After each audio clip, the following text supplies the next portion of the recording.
Good morning friends. நம்முடைய Bharat IAS academy சேனலை பார்ப்பதற்கு வந்திருக்கக்கூடிய உங்கள் அனைவருக்கும் என்னுடைய அன்பான வணக்கத்தை தெரிவித்துக் கொள்கின்றேன்.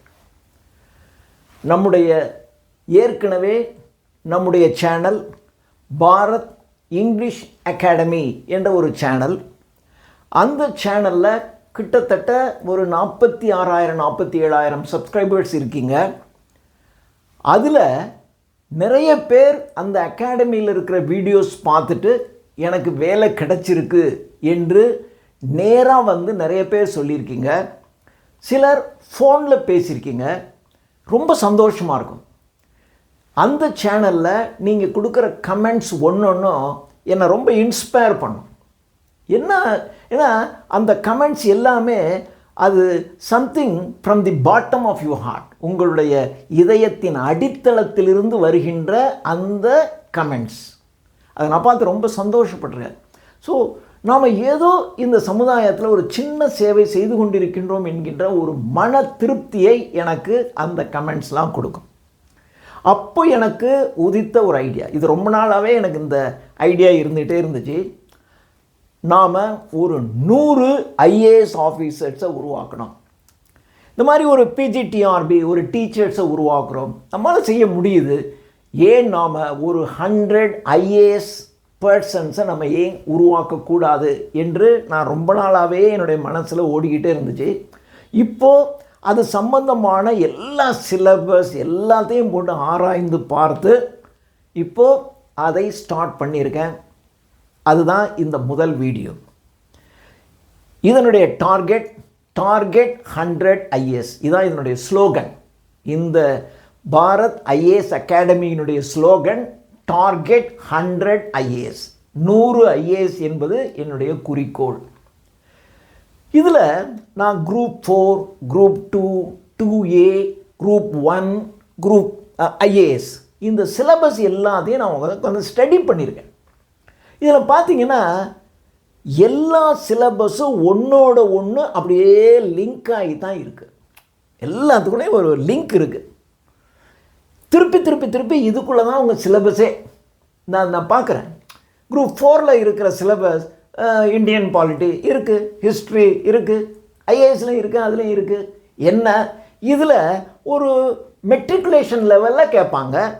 ஐஏஎஸ்க்கு போகும்போது ஐஏஎஸ் அல்லது குரூப் 1 சர்வீஸ்க்கு போகும்போது ஒரு டிகிரி லெவலில் கேட்பாங்க. ஸோ அந்த கொஸ்டின்ஸினுடைய டெப்த்து அதிகமாக இருக்குமே ஒழிய மற்றபடி சிலபஸில் எல்லாத்துக்கும் எங்கேயோ ஒரு காரிலேஷன் இருக்குது. அது நான் பார்த்துருக்கேன். அது எல்லாத்தையும் நான் ஸ்டடி பண்ணிட்டேன். அதனால தான் இப்போ நீங்கள் ஒரு ஐஏஎஸ் லெவலுக்கு நீங்கள் ப்ரிப்பேர் பண்ணுறீங்கன்னு வச்சிங்களேன். சார் ஐஏஎஸ் கிடைக்கலன்னா குரூப் 1 டெஃபினட்டாக கிடைக்கும். குரூப் 1 கிடைக்கலனா குரூப் 2 டெஃபினட்டாக கிடைக்கும். குரூப் 2 கிடைக்கலனா குரூப் 2A டெஃபினட்டாக கிடைக்கும். குரூப் 2A கிடைக்கலனா குரூப் 4 நிச்சயமாக கிடைக்கும். அப்போது சார் குரூப் 4 கிடைக்குது, ஓகே கவர்மெண்ட் வேலையை பார்த்துங்க. அங்கே இருந்துக்கிட்டே மறுபடியும் ஐஏஎஸ்ஸை டார்கெட் பண்ணுங்கள், நிச்சயமாக நம்ம ஜெயிக்கலாம்.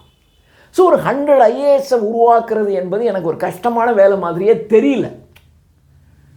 ஸோ இந்த பாரத் ஐஏஎஸ் அகாடமி சேனலை நீங்கள் பாருங்கள்.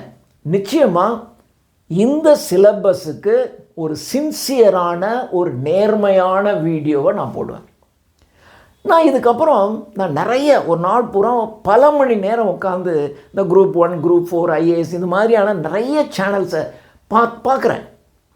ஆனால் எல்லாமே என்ன பண்ணுறாங்க அப்படின்னா அப்படியே ஒரு சில சேனலில் அப்படி கொஞ்சம் அவுட்லைனாக சொல்கிறாங்க. அப்புறம் அதுக்குள்ளே போனீங்கன்னா இந்த ஆப்பை ஓப்பன் பண்ணுங்கள், இதுக்குள்ளே போனீங்கன்னா நீங்கள் என்ரோல் பண்ணிக்கோங்க, உங்களுக்கு நாங்கள் டெஸ்ட் நடத்துகிறோம், இதுக்கு இவ்வளோ பணம் கட்டுங்க, அவ்வளோ பணம் கட்டுறோன்னு தான் வந்துடுது. நான் ஆல்மோஸ்ட் எல்லா சேனல்லையும் நான் பார்த்துட்டேன். குரூப் 4க்கும் பார்த்துட்டேன், குரூப் 2, 2Aக்கும், குரூப் ஐஏஎஸ் அகாடமின்னு. ஸோ என்னுடைய பேர் இது வந்து பாரத் ஐஏஎஸ் அகாடமி அப்படிங்கிற மாதிரி நிறைய அகாடமி இன்னும் வர்ற எல்லா சேனல்ஸையும் நான் பார்க்குறேன். அவங்க எங்கோ ஒரு இடத்துல ஒரு பணம்னு வர்றாங்க. ஸோ அப்போ எல்லாராலையும் அந்த பணம் கட்டி படிக்க முடியுமா? அவ்வளோ பணம் கட்டி படித்து நம்மளால் ஜெயிக்க முடியலன்னா இல்லையா? இப்போ பணமே கட்டாமல் ஒன்றும் இல்லை, நம்ம இறங்குறோம், தோற்று போகிறோம், ஒன்றும் பெரிய நஷ்டம் இல்லை, அந்த நாலேஜாவது நமக்கு மிச்சம். ஆனால் தோற்று போயிட்டா பணமும் போயிடும் இல்லையா? அதனால இந்த அகாடமி முழுக்க முழுக்க முழுக்க எப்படி நான் என்னுடைய பாரத் இங்கிலீஷ் அகாடமி என்பது 100% ஃப்ரீ சேனலோ, அதே மாதிரி இதுவும் 100% ஃப்ரீ சேனல். கடைசி வரைக்கும் இதிலேருந்து ஒரு பைசா கூட நம்ம வாங்கவே மாட்டோம். வீடியோ போடுவோம். இந்த வீடியோ போடுவது என்பது ஒரு ஆத்ம திருப்திக்காக. எனக்கு தெரிஞ்ச விஷயங்களை நிறைய சொல்கிறோம், என்னால் சிலர் உருவாகிறாங்கன்னு நினைக்கும் போது அவ்வளோ சந்தோஷமாக இருக்குது. அது மாதிரி ஒரு 100 ஐஏஎஸ் நம்ம உருவாக்கி என்னுடைய சேனலில் என்னுடைய நாலேஜினுடைய உதவியினால், அதாவது அவங்களுக்கு நிறைய நாலேஜ் இருக்கும், ஏன்னா நிறைய நாலேஜ் இருக்கும், அதோட நாமும் கொஞ்சம் கூட சப்போர்ட் பண்ணணும்னா அவங்க ஒரு ஐஏஎஸ் ஆகுறாங்க. அப்போது எனக்கு தெரிஞ்ச ஒரு 100 பேர் இந்த நாட்டில் ஒரு ஐஏஎஸ் கலெக்டராகவோ ஐபிஎஸ் ஆஃபீஸர்ஸாகவோ இருக்காங்க. குரூப் 1 படிச்சுட்டு எங்கெங்கேயோ கவர்மெண்ட் ஜாபில் ஒரு ஹையர் போஸ்ட்டில் இருக்காங்க அப்படின்னு நினைக்கும் போது மிக மிக மகிழ்ச்சியாக இருக்கும். ஸோ இது ஒரு வகையில் ஒரு செல்ஃபிஷ், ஒரு சுயநலமான சேனல்னே வச்சுங்க. என்னுடைய ஆத்ம திருப்திக்கு எனக்கு கிடைக்கிற மகிழ்ச்சிக்காக நாம் போடுற சேனல். இது நிச்சயமாக உங்களுக்கும் பயன்படும். எந்த போட்டித் தேர்வு எழுதுபவர்களுக்கும் இது பயன்படும். நான் ஒரு ஒரு ஒரு டாபிக் எடுத்துக்கிட்டால் அந்த டாப்பிக்கில் நேர்மையாக நல்ல அந்த சப்ஜெக்டினுடைய content that must be heavy, அது ஒரு நல்ல ஐஏஎஸ் எழுதுகிற அளவுக்கான ஒரு கண்டென்ட்டை நான் கொடுப்பேன். அந்த கண்டென்ட் எல்லாத்துக்கும் நீங்கள் எந்த எக்ஸாமினேஷன் எழுதினீங்கனாலும் அதற்கு இது யூஸ்ஃபுல்லாக இருக்கும். ஸோ இப்போ நான் இந்த வீடியோ போடுறேன். இந்த வீடியோவில் நீங்கள் இந்த வீடியோவை நீங்கள் கடைசி வரைக்கும் பாருங்கள். ஏன் அப்படின்னு சொன்னால், இதில் கடைசியில் நீங்கள் ஜெயிக்கிறதுக்கு என்ன செய்யணும், என்ன செய்யக்கூடாது என்று 2 பகுதி நான் சொல்கிறேன். இந்த வீடியோவை நான் 3 பகுதியாக பிரிக்கிறேன், 4 பகுதிகளாக பிரிக்கிறேன். 1 ஒரு இன்ட்ரோடக்டரி பார்ட், இப்போ சொன்னது இந்த சேனலுக்கான இன்ட்ரோடக்ஷன். அடுத்தது ஒரு வீடியோவுக்காக அல்ல ஒரு ஐஏஎஸ்ஸுக்காக ஒரு இன்ட்ரோடக்ஷன். அடுத்தது இந்த ஐஏஎஸ் ஐபிஎஸ் எக்ஸாமினேஷனுக்கு என்ன சிலபஸ், என்ன குவாலிஃபிகேஷன், அந்த டீட்டெயில்ஸ் எல்லாம் அது டெக்னிக்கல் டீட்டெயில்ஸ், அது 2வது பகுதி. 3வது பகுதி நீங்கள் இதில் ஜெயிப்பதற்கு என்ன செய்ய வேண்டும், அது 3. 4வது நீங்கள் எது செய்யக்கூடாது. உன்னை நீங்கள் ஜெயிக்கணும்னா நீங்கள் என்ன செய்யக்கூடாது, முதல்ல செய்யக்கூடாது, இதை செஞ்சீங்கன்னா நீங்கள் அவுட் ஆகிடுவீங்க, அதுவும் நான் சொல்கிறேன். ஸோ அந்த கடைசியில் சொல்லப்படுகின்ற என்ன செய்யணும் என்ன செய்யக்கூடாது என்பது ஒரு ஐஏஎஸ் படிக்கிறவங்களுக்கு மட்டும் இல்லை, நீங்கள் எந்த எக்ஸாமினேஷன் எழுதுகிறவங்களுக்கும் அது பொருந்தும். எந்த எக்ஸாமினேஷன் எழுதுகிறவன் கிட்டத்தட்ட பார்த்தீங்கன்னா உங்கள் லைஃப்பில் கூட அது யூஸ்ஃபுல்லாக இருக்கும். அதனால தான் இந்த வீடியோவில் அந்த கடைசி வரைக்கும் நீங்கள் பார்க்கணும்னு நான் கேட்டுக்கிறேன். Now I begin the introductory part of this video. இந்த வீடியோனுடைய இந்த முன்னுரை பகுதி, ஒரு கட்டுரையை எழுதும்போது ஒரு இன்ட்ரோடக்ஷன், ஒரு சயின்ஸில் ஒரு எக்ஸ்பெரிமெண்ட் பண்ணும்போது எய்ம் ஆஃப் த எக்ஸ்பெரிமெண்ட், அதுக்கப்புறம் எக்ஸ்பெரிமெண்ட், அதுக்கப்புறம் கன்க்ளூஷன், அப்படி சொல்கிறாங்க இல்லையா? அது மாதிரி முதல்ல ஒரு இன்ட்ரோடக்டரி பார்ட், ஒரு முன்னுரை. அடுத்தது த பாடி, அதனுடைய கண்டென்ட். அடுத்தது கன்க்ளூஷன் என்று நானாக 3 பிரிச்சுக்கிறேன். இப்போ first we see the introductory part. இப்போது நான் உங்களிடம் கேட்டுக்கொள்வது, ஜூலியஸ் சீசரில் ஆண்டனி சொல்லுவான், Romans and gentlemens, Romans and countrymen, lend me your ears. ரோமானியர்களே, இந்த நாட்டின் குடிமக்களே, உங்களுடைய காதுகளை எனக்கு சற்றே கடன் கொடுங்கள் என்று சொல்வான். அதனால் லெண்ட் மீ யுவர் இயர்ஸ், உங்களுடைய காதுகளை எனக்கு கடன் கொடுங்கள்னு சொல்கிறான். அப்போது கிண்டலா, காதை தூக்கி என்கிட்ட கடனை கொடுத்துரு, நீ என்ன பண்ணுவ? காதுகளை கடன் கொடுங்கள்னா உங்கள் காதை என்கிட்ட கொடுத்துருங்க, அப்படின்னா நீங்கள் இதை தவிர வேறு எதையும் கேட்கக்கூடாது, இதை மட்டும் கேளுங்க. ஒரு விஷயத்தை கம்ப்ளீட் ஃபோக்கஸ் பண்ணி நீங்கள் அதை லிசன் பண்ணிங்கன்னு வச்சுங்க, அது உள்ளுக்குள்ளே இறங்கும். இதே மாதிரி ஜிகே செஸ்டர்டன் அவருடைய எஸ்ஸேல சொல்லுவார், keep your eyes and years wide open. உங்களுடைய கண்களையும் காதுகளையும் அகல திறந்து வைத்துக் கொள்ளுங்கள் அப்படின்னு சொல்லுவோம். அப்போ கண்களும் காதுகளும் திறந்து வைக்காமலாம் இருக்கு. அகல திறந்து வைக்கிறதுனா அந்த எப்படியா? காதுகள் எப்படியா? கான்சன்ட்ரேட். நீங்கள் இப்போ இதை கேட்குறீங்கன்னா பக்கத்தில் மிகப்பெரிய சத்தம் வரும், அது உங்களுக்கு கேட்கக்கூடாது. இது மட்டும்தான் கேட்கும். இதை மட்டும்தான் நீங்கள் பார்க்குறீங்க. வேறு எதுவுமே உங்கள் கண்ணுக்கு தெரியாது, எதுவுமே உங்கள் காதில் விழாது. த பியானிஸ்ட் அப்படின்னு ஒரு இன்டர்நேஷ்னல் சினிமா, அது ரொம்ப சிறப்பான சினிமா. அதை நான் பார்த்துருக்கேன், நீங்களும் முடிஞ்சால் பாருங்கள், யூடியூப்பில் இருக்கும். த பியானிஸ்ட், பியானோ வாசிக்கிற பியானிஸ்ட், PIANIST. அதில் அப்படி தான் வெளியில் தான் கட்டடங்கள்லாம் இடிஞ்சு விழுந்துக்கிட்டு இருக்கான், வெளியில் குண்டு போட்டுக்கிட்டு இருப்பான், ஒருத்தன் உட்காந்து ரசித்து பியானோ வாசிக்கிட்டே இருப்பான். படம் பாருங்கள், அருமையாக இருக்கும் த பியானிஸ்ட். அது மாதிரி ஃபோக்கஸ் யுவர் ஐஸ், எல்லாத்தையும் கவனமாக இருங்க. ஏனென்றால் வாழ்க்கையில் ஒரு சின்ன சம்பவம், ஒரு சின்ன வார்த்தை உங்களுடைய வாழ்க்கையை மாற்றிடும், புரட்டி போட்டுரும். அப்படி உங்களுடைய வாழ்க்கையை மாற்றுகின்ற, புரட்டி போடுகின்ற ஏதாவது ஒன்று நிச்சயமாக இதுக்குள்ளே இருந்துரும். அதனால keep your eyes and years white open, lend me your years, காதுகளை கடன் கொடுங்கள். ஸோ நான் இப்போ சொன்னேன் இல்லையா, வாழ்க்கையில் ஒரு சின்ன விஷயம் நம்முடைய வாழ்க்கையை மாற்றிடும். அப்போது அந்த சின்ன விஷயம் ஒரு சம்பவம், நம்முடைய வாழ்க்கையில் நடக்கின்ற ஒரு சின்ன சம்பவம், யாரோ சொன்ன ஒரு வார்த்தை, நாம் காணுகின்ற ஏதோ ஒரு காட்சி, அந்த காட்சி நம்முடைய வாழ்க்கையை கம்ப்ளீட்டாக திசை திருப்பிடும். அதனால தான் நீங்கள் காண்பது, நீங்கள் கேட்பது, நீங்கள் பார்ப்பது எல்லாமே நல்லதாக இருக்கணும். அந்த நல்லதாக இருக்கின்ற ஒன்றை நீங்கள் பார்க்குறீங்க, கேட்குறீங்க அப்படின்னா அதிலிருந்து கிடைக்கக்கூடிய ஒரு சம்பவம், ஒரு செய்தி, ஒரு வார்த்தை, எ வேர்ட், அது உங்கள் வாழ்க்கையை திருத்தும் போது உங்களுக்கு நல்ல வாழ்க்கை அமையும். இது ஒரு தீயவங்க, அவங்க சொல்கிற வாழ்க்கை, அவங்களுடைய வாழ்க்கையில் நடந்த சம்பவம், அந்த நிகழ்ச்சி உங்களுடைய வாழ்க்கையில் ஒரு திருப்புமுனை ஆயிடுச்சுன்னு வச்சுங்க, நீங்கள் தீயவர்களாக போயிடுவீங்க. அதனால தான் நல்லாரை காண்பதும் நன்றே, நல்லார் குணங்கள் உரைப்பதும் நன்றே, நல்லாரோடு இணங்கி இருப்போம், நல்லார் சொல் கேட்பதும் நன்றே, நல்லாரோடு இணங்கி இருப்பதும் நன்று. நீங்கள் நல்லவங்களை பார்த்தீங்கன்னாவே உங்களுக்கு நல்லது கிடைக்கும். ஏன்னா நிச்சயமாக உங்களுக்கு தீமை கிடைக்காது, அதில் நல்லது கிடைக்குதோ இல்லையோ தீமை கிடைக்காது. நல்லாரை காண்பதும் நன்றே, நலமிக்க நல்லார் சொல் கேட்பதும் நன்றே. அந்த நல்லவங்க சொல்ல கேட்கும்போது உங்கள் வாழ்க்கையில் அதில் இருக்கக்கூடிய ஒரு கருத்தை உங்கள் வாழ்க்கையை மாற்றுச்சுன்னா உங்களுக்கு நல்லது. நல்லார் குணங்கள் உரைப்பதும் நன்றே. நல்லவங்களுடைய குணம் எப்படி இருக்கும்? அவங்களுடைய மிக உயர்ந்த குணங்கள் தான் இருக்கும். அதை பற்றி நீங்கள் சொல்கிறீங்க, அப்போ நீங்கள் அதை பற்றி சொல்லும்போது உங்களுக்கும் அதே மாதிரி ஆகணும்னு எண்ணம் வரும். நல்லாரோடு இணங்கி இருப்பதும் நன்று. உங்கள் வாழ்க்கையை ஒரு நல்லவங்களை தேர்ந்தெடுத்து அவங்களோட நீங்கள் உங்கள் வாழ்க்கையை பயணம் செய்து பாருங்கள். வாழ்க்கை அவ்வளோ இனிமையாகவும் அவ்வளோ சுவையானதாகவும் இருக்கும். இது உங்களை ஏமாத்துறவன், பொய் சொல்கிறவன், ஃப்ராடு, இவனோட நீங்கள் உங்கள் வாழ்க்கையை இணைத்து பாருங்கள். அது உங்களை எங்கே இழுத்துட்டு போகும் பாருங்கள், அமைதியற்று போயிடும்.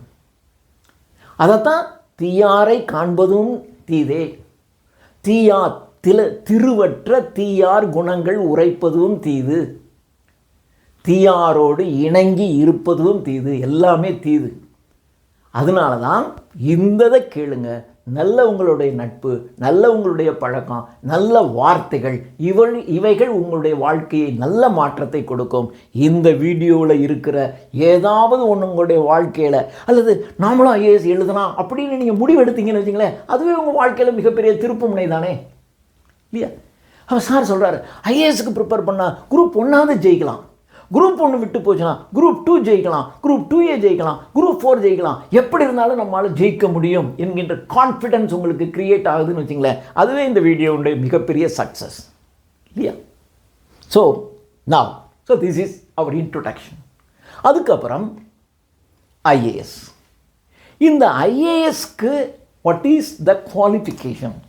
வருடத்திற்கு 2 முறை நடைபெறுகின்ற ஒரு தேர்வு. இதை நடத்துகிறவங்க UPSC, தமிழ்நாட்டு அரசு தனக்கு வேணுங்கிற ஊழியர்களை தேர்ந்தெடுப்பதற்கு நடத்துகின்ற ஒரு தேர்வு நடத்துகின்ற அல்லது ஊழியர்களை தேர்ந்தெடுக்கின்ற அமைப்பு TNPSC, Tamil Nadu public Service commission. அரசாங்கம் சொல்லிடும், எங்களுக்கு டீச்சர்ஸ் இத்தனை வேணும், எங்களுக்கு நீங்கள் செலக்ட் பண்ணி கொடுங்க அப்படின்னா அவங்க ஒரு எக்ஸாமினேஷன் சிலபஸ் வச்சுருப்பாங்க, ஒரு எக்ஸாமினேஷன் நடத்துவாங்க, அதிலேருந்து செலக்ட் பண்ணி கவர்மெண்ட்டுக்கு இந்த டீச்சர்ஸை கொடுத்துருவாங்க. அது மாதிரி மத்திய அரசாங்கம் ஒரு அமைப்பு வச்சிருக்கு, அதுக்கு தான் என்ன பேர், UPSC, Union of Public Service Commission என்கின்ற ஒரு அமைப்பு. அந்த அமைப்பு நடத்துகின்ற தேர்வு தான் இது. இது ஐஏஎஸ் என்பது கிட்டத்தட்ட ஒரு 23 வகையான போஸ்ட்டுக்கு இந்த தேர்வு நடக்குது. IAS, Indian administrative service. IFS, ஐஏஎஸ்க்கு அடுத்தது மிகவும் விரும்புகின்ற, எல்லோரும் விரும்புகின்ற ஒரு post IFS, Indian foreign service. எல்லா நாடுகள்லையும், உலகத்தில் இருக்கின்ற எல்லா நாடுகள்லையும் இந்தியாவினுடைய ஒரு தூதரகம் இருக்கும். அந்த தூதரகத்தில் பணியாற்றணும் அப்படின்னா நீங்கள் ஐஏஎஸில் அதுக்கு அடுத்து இருக்கிற இந்தியன் ஃபாரின் சர்வீஸ், ஐஎஃப்எஸ் முடித்தவங்க தான் அங்கே. அடுத்தது ஐபிஎஸ், இந்தியன் போலீஸ் சர்வீஸ். இது மாதிரி 23 வகையான போஸ்ட். இந்தியா முழுவதும் இருக்கக்கூடிய ரயில்வேல ஹையர் போஸ்ட், போஸ்டல் டிபார்ட்மெண்ட்டில் ஹையர் போஸ்ட். இது மாதிரி 23 வகையான போஸ்ட்டுக்கு இந்த தேர்வு நடக்கும். ஸோ ஐஏஎஸ்க்கு தனி தேர்வு, ஐஎஃப்எஸ்க்கு தேர்வு ஒன்று தான். இந்த தேர்வில் நீங்கள் ஜெயிச்சிங்கன்னா இந்த 23 வகையான போஸ்ட்டில் நீங்கள் எந்த போஸ்ட் வேணுமோ அதை நீங்கள் தேர்ந்தெடுத்துக்கலாம். அது நான் சொல்கிறேன். ஸோ இந்த தேர்வுக்கு அடிப்படை தகுதி டிகிரி, ஒரு பட்டம். அதுலேயும் பாருங்கள், நீங்கள் இந்த டிகிரி முடிக்கணும் கடைசியாக. ஏன்னா இது வந்து ஒவ்வொரு தடவையும் மார்ச் மாதத்தில் நீங்கள் அப்ளை பண்ணணும். எக்ஸாமினேஷன் உங்களுக்கு ஜூனில் வரும். அப்போது நீங்கள் ஃபைனல் இயர் எழுதிக்கிட்டு இருக்கீங்க, ஃபைனல் இயர் எழுதுனா கூட நீங்கள் அப்ளை பண்ணலாம். அப்ளை பண்ணி அந்த ஜூன் எக்ஸாமினேஷன் எழுதி ரிசல்ட்டு வரும்போது நீங்கள் டிகிரி முடிச்சிருக்கணும். அப்படி தராங்க. So it requires a degree. டிகிரியில் how many marks, there is no limit. நான் 10 தடவை அட்டெம்ப்ட் அடிச்சிருக்கேன், எழுதலாம் சார். நான் ஒவ்வொரு பேப்பர்லேயும் 2 தடவை 3 தடவை வச்சு தான் சார் நான் எழுதியிருக்கேன், எழுதலாம். என்னுடைய மார்க்கு ஜஸ்ட்டு பாஸ், அந்த 40%, 41%, 40.5% இவ்வளோதானே சார் எனக்கு மார்க் இருக்குது. நீங்களும் எலிஜிபிள். 80% இருக்குது எலிஜிபிள், 40% தான் இருக்குது எலிஜிபிள். இதை விட குறைவான தகுதி உள்ள தேர்வுகளுக்கெல்லாம் நீங்கள் 60% வச்சுருக்கணும், 50%க்கு மேலே மார்க் இருக்கணும், எம்ஏ முடிச்சிருக்கணும், ஒரு பிஹெச்டி முடிச்சிருக்கணும், இப்படியெல்லாம் இருக்கும். ஆனால் இந்த தேர்வுக்கு just a degree, any degree. நீங்கள் பிஏ எக்கனாமிக்ஸாக இருக்கலாம், ஹிஸ்ட்ரியாக இருக்கலாம், பிகாம் காமர்ஸாக இருக்கலாம், பிஎஸ்சியாக இருக்கலாம், பிஎஸ்சி பயாலஜியாக இருக்கலாம், BSc botany, zoology, any subject. BA Tamil இலக்கியம் தான் சார் நான் படிச்சிருக்கேன், யூ ஆர் எலிஜிபிள். என்ன வேணாலும் நீங்கள் படிச்சிருங்க. ஒரு டிகிரி, அங்கீகரிக்கப்பட்ட பல்கலைக்கழகத்தில் பெற்ற ஒரு பட்டம் படிப்பு, இதுதான் உங்களுடைய பேசிக் குவாலிஃபிகேஷன். ரெண்டாவது, எக்ஸாம் ஃபீஸ் மலிவு விலை. இந்த உலகத்தில் பார்த்தீங்கன்னா உயர்ந்த விஷயங்கள் எல்லாமே சீப்பாக தான் இருக்கும். அதனால தான் அந்த மக்களுக்கு அதனுடைய மதிப்பே தெரியாது. நீங்கள் ரொம்பவும் உயர்வானவங்களாக இருந்தீங்கன்னா கூட உங்களை கூட புரிஞ்சிக்க முடியாது. அதனால தான் காந்தியை ஒருத்தன் சுட்டு கொண்டான். முடியாது. ஐஏஎஸ் அப்படி தான். எக்ஸாம் ஃபீஸ் ஜஸ்ட் 100 rupees, ஒரு 100 ரூபாய் இந்த தேர்வுக்கான தேர்வு கட்டணம். Remember, just A degree, any restriction கிடையாது. ஒரு 100 ரூபா கட்டிங்கன்னா இந்த தேர்வு எழுதலாம். ஸோ இது what is the age limit? இதனுடைய மினிமம் ஏஜ் லிமிட் 21 years, 21 ஆண்டுகள். 21 வயசு முடிஞ்சிருந்தால் you are eligible to appear for this examination. 21 வயசு, ஏன்னா ஒரு டிகிரி முடிக்கும்போது கிட்டத்தட்ட 21 வயசு ஆகிடும் அப்படிங்கிற ஒரு கணக்கு. 17, 18, 20, அப்படி ஒரு டிகிரி முடித்த உடனே 21 வயசில் நீங்கள் இந்த தேர்வு எழுதலாம். அதிகபட்சம் 32 வயசு வரைக்கும் எழுதலாம். 21 வயசுலேருந்து 32 வயசு வரையிலும் இந்த தேர்வினை எழுதலாம். இது ஜென்ரல் கேட்டகரி. சார் நான் ஓபிசி 3 வருஷம் எக்ஸ்ட்ரா, நீங்கள் 35 வரைக்கும் எழுதலாம், 35 வரைக்கும் எழுதலாம். சார் நான் எஸ்சி எஸ்டி, எனக்கு உங்களுக்கு 7 வருஷம், ஐம் சாரி, அதுக்கு 3 வருஷம், இதுக்கு 5 வருஷம். ஸோ 32னா 5 சேர்த்து 37 வயது வரைக்கும் ஒரு எஸ்சி எஸ்டியாக இருந்தால் எஸ்சி எஸ்டி. அதுக்கப்புறம் உடல் ஊனமுற்றவர்கள், அந்த உடல் ஊனமுற்றவர்களை இவ்வளவு உடல் ஊனம் இருந்துச்சுன்னா தான் இந்த ரூல்ஸ் கொடுப்போம். அதுக்கெல்லாம் நிறைய ரூல்ஸ் இருக்குது, அதெல்லாம் தனியாக பார்த்துக்குவோம். ஸோ இந்த அதிகபட்ச ஊனமுடையவர்கள், இந்த எஸ்சி எஸ்டி, இந்த பிரிவினை சார்ந்தவர்களுக்கு 5 வருஷம் எக்ஸ்ட்ரா கொடுக்குறாங்க. அப்போ 32 + 5 37 வயது வரையிலும் இந்த தேர்வினை எழுதலாம். சரி, என்ன மீடியத்தில் எழுதலாம்? தமிழ் மீடியத்தில் எழுதலாம். எல்லா பேப்பரையும் தமிழ் மீடியத்தில் எழுதலாம். ஒரே ஒரு பேப்பர் மட்டும் இங்கிலீஷ், அதுவும் சும்மா ஒரு பேருக்கு தான் இருக்கும். காம்ப்ரிஹென்ஷன், ப்ரிசி ரைட்டிங், இந்த 10th 12th நடத்துனாங்கள அந்த அளவுக்கான ஒரு இங்கிலீஷில் எக்ஸாமினேஷன். ஆனால் அந்த மார்க்கு உங்களுக்கு ஐஏஎஸ்க்கு எடுத்துக்க மாட்டாங்க. ஏன்னா ஒரு கலெக்டராக போகிறவங்களுக்கு கொஞ்சம் இங்கிலீஷ் தெரியணும்ல, அதுக்காக அந்த ஐஏஎஸ். அதனால தான் சொன்னேன், ஒரு பிஏ தமிழ் படிச்சிருக்கீங்களா, தாராளமாக எழுதுங்க, தாராளமாக எழுதலாம். எனக்கு தமிழ் தான் நல்லா தெரியும், தமிழே எழுதுங்க, எல்லா பேப்பரையும் தமிழே எழுதுங்க. அது ஒரு பேப்பர் மட்டும்தான் இங்கிலீஷ், அந்த இங்கிலீஷும் உங்களுக்கு சிரமமே இருக்காது. ஜஸ்ட் ஒரு ப்ரிசி ரைட்டிங், ஒரு காம்ப்ரிஹென்ஷன், ஒரு வேர்ட், அந்த வேர்டை எப்படி நீங்கள் யூஸ் பண்ணுவீங்க, அது மாதிரி சின்ன சின்ன சின்ன இதுதான் ஈஸியாக பாஸ் பண்ணலாம். அதை தவிர முழுக்க நீங்கள் இங்கிலீஷில் எழுதலாம், தமிழ் மீடியத்தில் எழுதலாம், தெலுங்கு மீடியத்தில் எழுதலாம். இந்தியாவில் அட்டவணைக்கு உட்பட்டிருக்கின்ற எல்லா மொழிகளிலும் இந்த தேர்வை முழுக்க உங்கள் ரீஜனல் லாங்குவேஜில் நீங்கள் எழுதிக்கலாம். உங்களுக்கு எந்த லாங்குவேஜில் பயிற்சி இருக்கோ அது. ஆனால் ஒரு பேப்பரை ஒரு லாங்குவேஜ், இன்னொரு பேப்பர், எனக்கு இந்த பேப்பருக்கு நான் இங்கிலீஷில் எழுதிக்கிறேன், இந்த பேப்பர் நான் தமிழ் எழுதட்டுமா? நோ. தமிழ் மீடியம்னு சொன்னீங்கன்னா எல்லாம் தமிழ் தான், இங்கிலீஷ் மீடியம்னா எல்லாம் இங்கிலீஷ் தான், நடுவில் எதுவும் செய்ய முடியாது. So this is about language. Then the number of attempts. ஒரு நம்பர் ஆஃப் அட்டம்ப்ட்ஸ் எத்தனை தடவை நீங்கள் எழுதலாம்? நீங்கள் 100 ரூபா தானே அப்படின்ட்டு சும்மா உட்காந்து எழுதிக்கிட்டே இருக்க முடியுமா? ஒரு அளவு இருக்குல்ல. அப்போ அவங்க என்ன பண்ணுவாங்கன்னா, அதர் கேட்டகரிஸ் 6 தடவை நீங்கள் எழுதலாம். ஜென்ரல் கேட்டகரி அல்லது அதர் கேட்டகரிஸ் இவங்க 6 தடவை இந்த தேர்வினை எழுதலாம். 21 வயசுலேருந்து 32 வயசு வரைக்கும் 11 வருஷத்துக்குள்ள நீங்கள் நல்லா தயார் பண்ணிவிட்டு நான் ஜெயிச்சிருவேன் எழுதுங்க, தோற்று போச்சு, மறுபடியும் நல்லா ப்ரிப்பேர் பண்ணிவிட்டு இன்னொரு தடவை, இப்படியும் 6 தடவை நீங்கள் எழுதலாம். 6 தடவைக்குள்ளே நீங்கள் ஜெயிக்கலைன்னா இது உங்களுக்கு வேண்டாம், விட்டுருங்க. குரூப் 1 இருக்குது, குரூப் 2 இருக்குது, குரூப் 2A இருக்குது, அங்கே போய்டுவோம். ஐஏஎஸ் வேண்டாம். சார் நான் ஓபிசி, நான் 9 தடவை எழுதலாம், அவங்க 6 தடவை தான், நீங்கள் 9 டைம்ஸ் எழுதலாம். உங்களுக்கு ஏஜ் ரிலாக்ஸேஷனும் இருக்குது. 32 வயசுனா உங்களுக்கு 35 வயசு வரைக்கும் எழுதலாம், 9 தடவை நீங்கள் எழுதலாம். சார் நான் SC ST, there is no limit, உங்களுக்கு லிமிட்டே கிடையாது.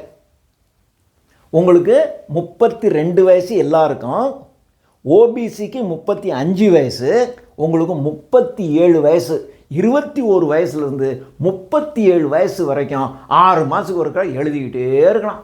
எப்போ வேணாலும் எத்தனை தடவை வேணாலும் எழுதலாம். கிண்டலுக்கு சொல்ல, உங்களுக்கு அரசாங்கம் உங்களை எப்படியாவது கை தூக்கி விடணும், இவங்களை எப்படியாவது மேலே கொண்டு வரணும், இவங்களும் ஒரு பெரிய போஸ்ட்டுக்கு வரணும் என்பதற்காக உங்களுக்கு நிறைய சலுகைகள் எஸ்சி எஸ்டி பீப்புளுக்கு கொடுக்குறாங்க. அதை பயன்படுத்திக்கிட்டு வாங்க, வரணும் நம்ம எல்லாம். ஓகே. ஸோ இது ஏஜ் லிமிட். அடுத்தது examination pattern. Examination pattern 2 type of examination. ஒன்று ப்ரிலிமினரி எக்ஸாமினேஷன், அடுத்தது மெயின் ப்ளஸ் இன்டர்வியூ. சிலர் சொல்லும்போது preliminary examination, main examination, interview என்று 3ஆக பிரிப்பாங்க. ஆனால் அப்படி இல்லை. ஏன் அப்படின்னா மெயின் எக்ஸாமினேஷன் ப்ளஸ் இன்டர்வியூ ரெண்டையும் சேர்த்து தான் உங்களுக்கு ரேங்கே போடுவாங்க. அதனால் I take it only 2 examination. One is preliminary, another is main and interview combined. இதில் preliminary examination என்பது ஒரு ஃபில்டர். நான் தான் சொல்லிட்டேனே, நீங்கள் 10 தடவை எழுதி ஃபெயிலாகி நீங்களும் அப்ளை பண்ணலாம். ஆனால் உங்களை ஃபில்டர் பண்ணிவிடுவாங்க. நீங்கள் ஓரளவுக்கு என்ன பண்ணுவீங்க, உங்களால் முடியுமா, எந்த அளவுக்கு முடியும் அப்படின்னு உங்களை ஒரு பண்ணுவாங்க. அந்த எக்ஸாமினேஷன் ஃபில்டர் பண்ணுற எக்ஸாமினேஷன். அதுவும் பார்த்திங்கன்னா இது 6 மாதத்துக்கு ஒரு தடவை இந்த பரீட்சை நடக்கும். இந்த 6 மாதத்தில் அரசாங்கத்துக்கு புதிதாக எவ்வளவு ஆஃபீஸர்ஸ் தேவை, ப்ளஸ் ரிட்டையர் ஆகிருப்பாங்க அவங்க, டோட்டலாக இந்த 6 மாதத்தில் எவ்வளோ பேர் தேவை, 1000 பேர் தேவை, 1298 பேர் தேவை. அந்த 1298 பேர் இந்த 6 மாதத்தில் எடுப்பாங்க. அடுத்த 6 மாதத்துக்கு சில சமயங்களில் போஸ்ட்டு கூட இருக்கும், நிறைய பேர் ரிட்டையர் ஆகிருப்பாங்க, 2110 கூட இருக்கும், அல்லது வெறுமனம் 980 கூட இருக்கும். எவ்வளோ அந்த 6 மாதத்துக்கு ஒருக்க அரசாங்கத்திற்கு எவ்வளவு இந்த 23 கேட்டகரியில் இருக்கிற போஸ்ட்டில் இருக்கிறவங்க, ரிட்டையர் ஆகிறவங்க, புதிதாக உருவாக்கப்படுகின்ற போஸ்ட் எவ்வளவு தேவையோ அவ்வளவுக்கு இந்த பரீட்சை நடக்கும். அப்போ என்ன பண்ணுவாங்கன்னா, இப்போ ஒரு உதாரணத்திற்கு இந்த எக்ஸாமினேஷனுக்கு 1000 பேர் தேவை. ஆனால் அப்ளை பண்ணவங்க 1,00,000 பேர் அப்ளை பண்ணிட்டாங்கன்னு வச்சுங்க. அப்போ 1000 போஸ்ட்டு தேவை, 1,00,000 பேர் அப்ளை பண்ணிட்டாங்க. அப்போ என்ன பண்ணுவாங்கன்னா, இந்த ப்ரிலிமினரி எக்ஸாமினேஷன் நடத்தி எவ்வளவு தேவையோ அதிலிருந்து 12லிருந்து 13 மடங்கு ஆட்களை இந்த இதில் தேர்ந்தெடுத்துக்குவாங்க, மீதியாக அனுப்பிச்சிடுவாங்க. 1,00,000 பேர் அப்ளை பண்ணுறான் ஆல் ஓவர் இந்தியா முழுவதும். நீங்கள் குரூப் 4ன்னு பார்த்துக்கிட்டிங்கன்னா தமிழ்நாட்டுக்குள்ளே மாத்திரம் 15 லட்சம் பேர் எழுதுகிறான். ஆனால் இது அப்படி இல்லை, ஆல் ஓவர் இந்தியா 1,00,000 பேர் எழுதுகிறாங்க. இந்த 1,00,000 பேரில் கவர்மெண்ட்டுக்கு தேவை எவ்வளவு, 1000 போஸ்ட். அப்போது இதனுடைய 12 மடங்குலேருந்து 13 மடங்கு, அப்போ 12,000லிருந்து 13,000 பேர் மட்டும்தான் ப்ரிலிமினரியில் அவங்க செலக்ட் பண்ணிக்குவாங்க. ப்ரிலிமினரியில் யார் கொஞ்சம் அதிகமான மார்க் வாங்கியிருக்காங்களோ அவங்கள அப்படி 12,000லேருந்து 13,000 பேரை செலக்ட் பண்ணிவிட்டு மீதியை ரிஜெக்ட் பண்ணுவாங்க. அவங்க அடுத்த தடவை மறுபடியும் ப்ரிலிமினரி எழுதணும். இந்த 12,000 13,000 பேருக்கு தான் மெயின் எக்ஸாமினேஷன் நடக்கும். ரைட். இப்போ ப்ரிலிமினரி. இந்த ப்ரிலிமினரி எக்ஸாமினேஷனில் 2 பேப்பர் 1, பேப்பர் 2. இந்த ப்ரிலிமினரி எக்ஸாமினேஷன் பூராமே மல்டிபிள் சாய்ஸ். ஒரு கேள்வி இருக்கும், கீழே 4 பதில் இருக்கும். இந்த 4ல் நீங்கள் ஏதாவது ஒன்றை தேர்ந்தெடுக்கணும். So multiple choice question 200 mark ஒரு பேப்பருக்கு. Paper 1 200 marks, paper 2 200 marks. இதனுடைய ஸ்டாண்டர்ட் மெட்ரிகுலேஷன் லெவல். மெட்ரிகுலேஷனாக 10th ஸ்டாண்டர்ட்னு வச்சுங்க. 10th ஸ்டாண்டர்ட் லெவல், அவ்வளோதான், ஒன்றும் பெருசாலாம் இருக்காது. ஒரு 10th ஸ்டாண்டர்ட் லெவலில் இந்த எக்ஸாமினேஷன் நடக்கும். இதனுடைய சிலபஸ்ங்கிறது இது ஒரு அவுட்லைன் சிலபஸ். இதுக்கு உள்ளுக்குள்ள டீட்டெயில்டு சிலபஸ் இருக்குது. அது நீங்கள் நெட்டில் போட்டிங்கன்னா upsc.com அப்படின்னு போட்டிங்கன்னா வரும். அதில் சிலபஸ்னு போட்டிங்கன்னா சிலபஸ் டவுன்லோட் ஆகும். அதை பிரிண்ட் அவுட் எடுத்து வச்சுக்கலாம். இப்போ பார்த்தீங்கன்னா current events. So general knowledge, current events. அடுத்தது history of India, national movement, இந்திய வரலாறு, இந்திய தேசிய வரலாறு, national movement. India and world geography, இந்திய புவியியல், உலக புவியியல். அதுக்கப்புறம் இந்தியன் பாலிட்டி, இந்திய அரசியல் அமைப்பு. அடுத்தது எக்கனாமிக் அண்ட் சோஷியல் டெவலப்மெண்ட், பொருளாதார சமூக வளர்ச்சி. அடுத்தது என்விரான்மெண்ட், சுற்றுப்புற சூழல், ஈக்காலஜி, சூழல் இயல். அடுத்தது ஜெனரல் சயின்ஸ்.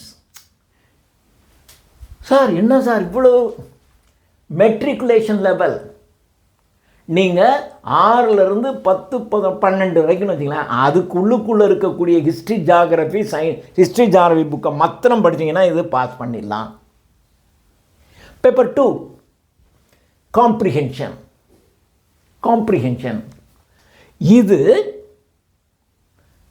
தமிழில் உங்கள் லாங்குவேஜில் எழுதலாம், ரீஜனல் லாங்குவேஜில் எழுதலாம், அல்லது இங்கிலீஷில் எழுதலாம். நீங்கள் இது ரெண்டையும் தமிழில் எழுதுனாலும் எழுதிக்கோங்க, இல்லை சார் எனக்கு இங்கிலீஷ் மீடியம் தான், இங்கிலீஷில் எழுதுனாலும் எழுதிங்க. அப்போது தமிழ் இலக்கியம் படித்தவங்க அவங்க தமிழில் தான் எழுதுங்க விரும்புவாங்க, எழுதுங்க. இது எல்லாத்தையும் தமிழ்லையும் எழுதலாம், இங்கிலீஷில் வேணாலும் எழுதிக்கலாம். ஸோ இதில் எடுத்த உடனே காம்ப்ரிஹென்ஷன்னா தெரியும், ஒரு பேசேஜ் கொடுத்துருப்பாங்க, அந்த பேசேஜில் இருந்து கீழே 5 கேள்விகள் கேட்கப்பட்டிருக்கும், அந்த கேள்விகளுக்கான சரியான விடை எழுதுறது, அவ்வளோதானே.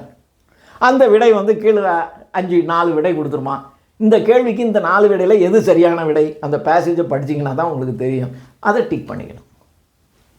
காம்ப்ரிஹென்ஷன்.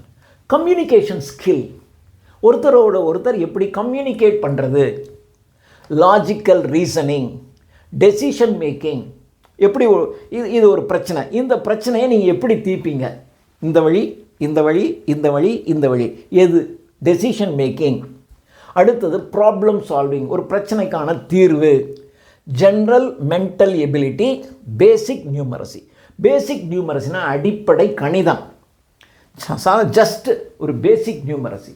பார்க்குறதுக்கு என்னென்னமோ மாதிரி இருக்கும், ஆனால் எல்லாமே மெட்ரிகுலேஷன் லெவல். இந்த 2 பரீட்சையிலையும் பாஸ் பண்ணுறதுக்கு இந்த பேப்பர் 1க்கு இந்த பேப்பர் 1க்கு 33% வாங்கினா போதும். சரி, இதுக்கு 200 மார்க்ஸ், ஒரு பேப்பருக்கு 200 மார்க்கு, 2 மணி நேரம் டெஸ்ட்டு. இது 2 hours 200 மார்க்ஸ், இது 2 hours 200 மார்க்ஸ். நீங்கள் 200ல் இதில் எவ்வளோ வாங்கினா போதும், 66 மார்க் வாங்கினா போதும். 66 வாங்கினா டெஃபினட் பாஸ். 66 கீழே வாங்கினா ஃபெயில், உங்களை விட்டுருவான். 66. இந்த பேப்பருக்கு பேப்பர் 2 இதுக்கு எவ்வளோ வாங்கணும், இதுக்கு கவர்மெண்ட்டு, அதான் அந்த கமிஷன், இந்த யூபிஎஸ்சின்னு சொல்கிறேன், அந்த யூனியன் பப்ளிக் சர்வீஸ் கமிஷன், அவங்க ஒரு மார்க் ஃபிக்ஸ் பண்ணுவாங்க. இப்போ இது 33% போதும், இதுக்கு 25% கூட அவங்க ஃபிக்ஸ் பண்ணலாம், 35ன்னு ஃபிக்ஸ் பண்ணலாம், 36ன்னு ஃபிக்ஸ் பண்ணலாம், 30ன்னு ஃபிக்ஸ் பண்ணலாம். எது அவங்க ஃபிக்ஸ் பண்ணுறாங்களோ அது மினிமம் மார்க். ஆனால் மினிமம் கொஞ்சம் தான் இருக்கும், 40, 50, 60 அதெல்லாம் இருக்காது, கொஞ்சோண்டு தான் இருக்கும். ஸோ இது நீங்கள் ஜஸ்ட்டு பாஸ் பண்ணிடணும். இது இந்த மினிமம் மார்க் நீங்கள் வாங்கிட்டீங்கன்னா நீங்கள் பாஸ்னால் உங்கள் பேப்பரை எடுத்துருவாங்க. எடுத்துட்டு இப்போ நான் உங்களுக்கு முன்னாடி சொன்னேன், 1,00,000 பேர் எழுதுகிறாங்க, அரசாங்கத்துக்கு தேர்வை 1000 பேர் தான். அப்போ என்ன பண்ணணும், 12 அதை விட 12லிருந்து 13 மடங்கு, 12,000லேருந்து 13,000 பேர் இந்த பாஸ் பண்ணவங்களில் செலக்ட் பண்ணுவாங்க. அப்படி செலக்ட் பண்ணும்போது என்ன பண்ணுவாங்க, யார் அதிகமாக மார்க் வாங்கியிருக்காங்களோ அவங்கள அப்படியே செலக்ட் பண்ணிகிட்டே 12,800 பேர் எடுக்கிறாங்கன்னு வச்சுக்கலாம். 12,800 பேர் எடுத்துகிட்டு மீதி இருக்கவங்கள விட்டுருவாங்க. ஃபெயில் ஆனவங்கள சுத்தமாக விட்டுருவாங்க. பாஸ் பண்ணவங்களையும் இந்த தேவைக்கு அதிகமாக, தேவையினுடைய 12லிருந்து 13 மடங்கு உரியவர்களை மட்டும் தேர்ந்தெடுத்து விட்டு, பாஸ் பண்ணிட்டேனே சார், பாஸ் பண்ணாலும் அந்த 12 மடங்கு 13 மடங்குக்குள்ளே நீங்கள் வரணும். அதனால் கொஞ்சம் கூட படிச்சிங்கன்னா இதில் டெஃபினட்டாக ப்ரிலிமினரியாக ஊதிடலாம். ஓகே, இப்போ நீங்கள் இதெல்லாம் பாருங்கள், அப்படியே குரூப் 4, குரூப் 2, 2A இதெல்லாம் இருக்கும், அதெல்லாம் இதுக்குள்ளே தான் இருக்கும். ஓகே, அதனால் சார் இதில் படித்து கடைசியில் என்ன சார் படித்தேன் வேஸ்ட்டு. ஒன்று வச்சுங்க, உங்களுடைய படிப்பு என்றைக்கு வீணாக போகவே போகாது. உதாரணம், நான் எங்கேயோ எப்பயோ படித்தோம், எங்கேயோ யூஸ் ஆகுது, யாருக்கோ யூஸ் ஆகுதே, அது மாதிரி உங்களுடைய படிப்பு உங்களுக்கு யூஸ் ஆகும், அல்லது பலருக்கு நிச்சயமாக யூஸ் ஆகும். ரைட்.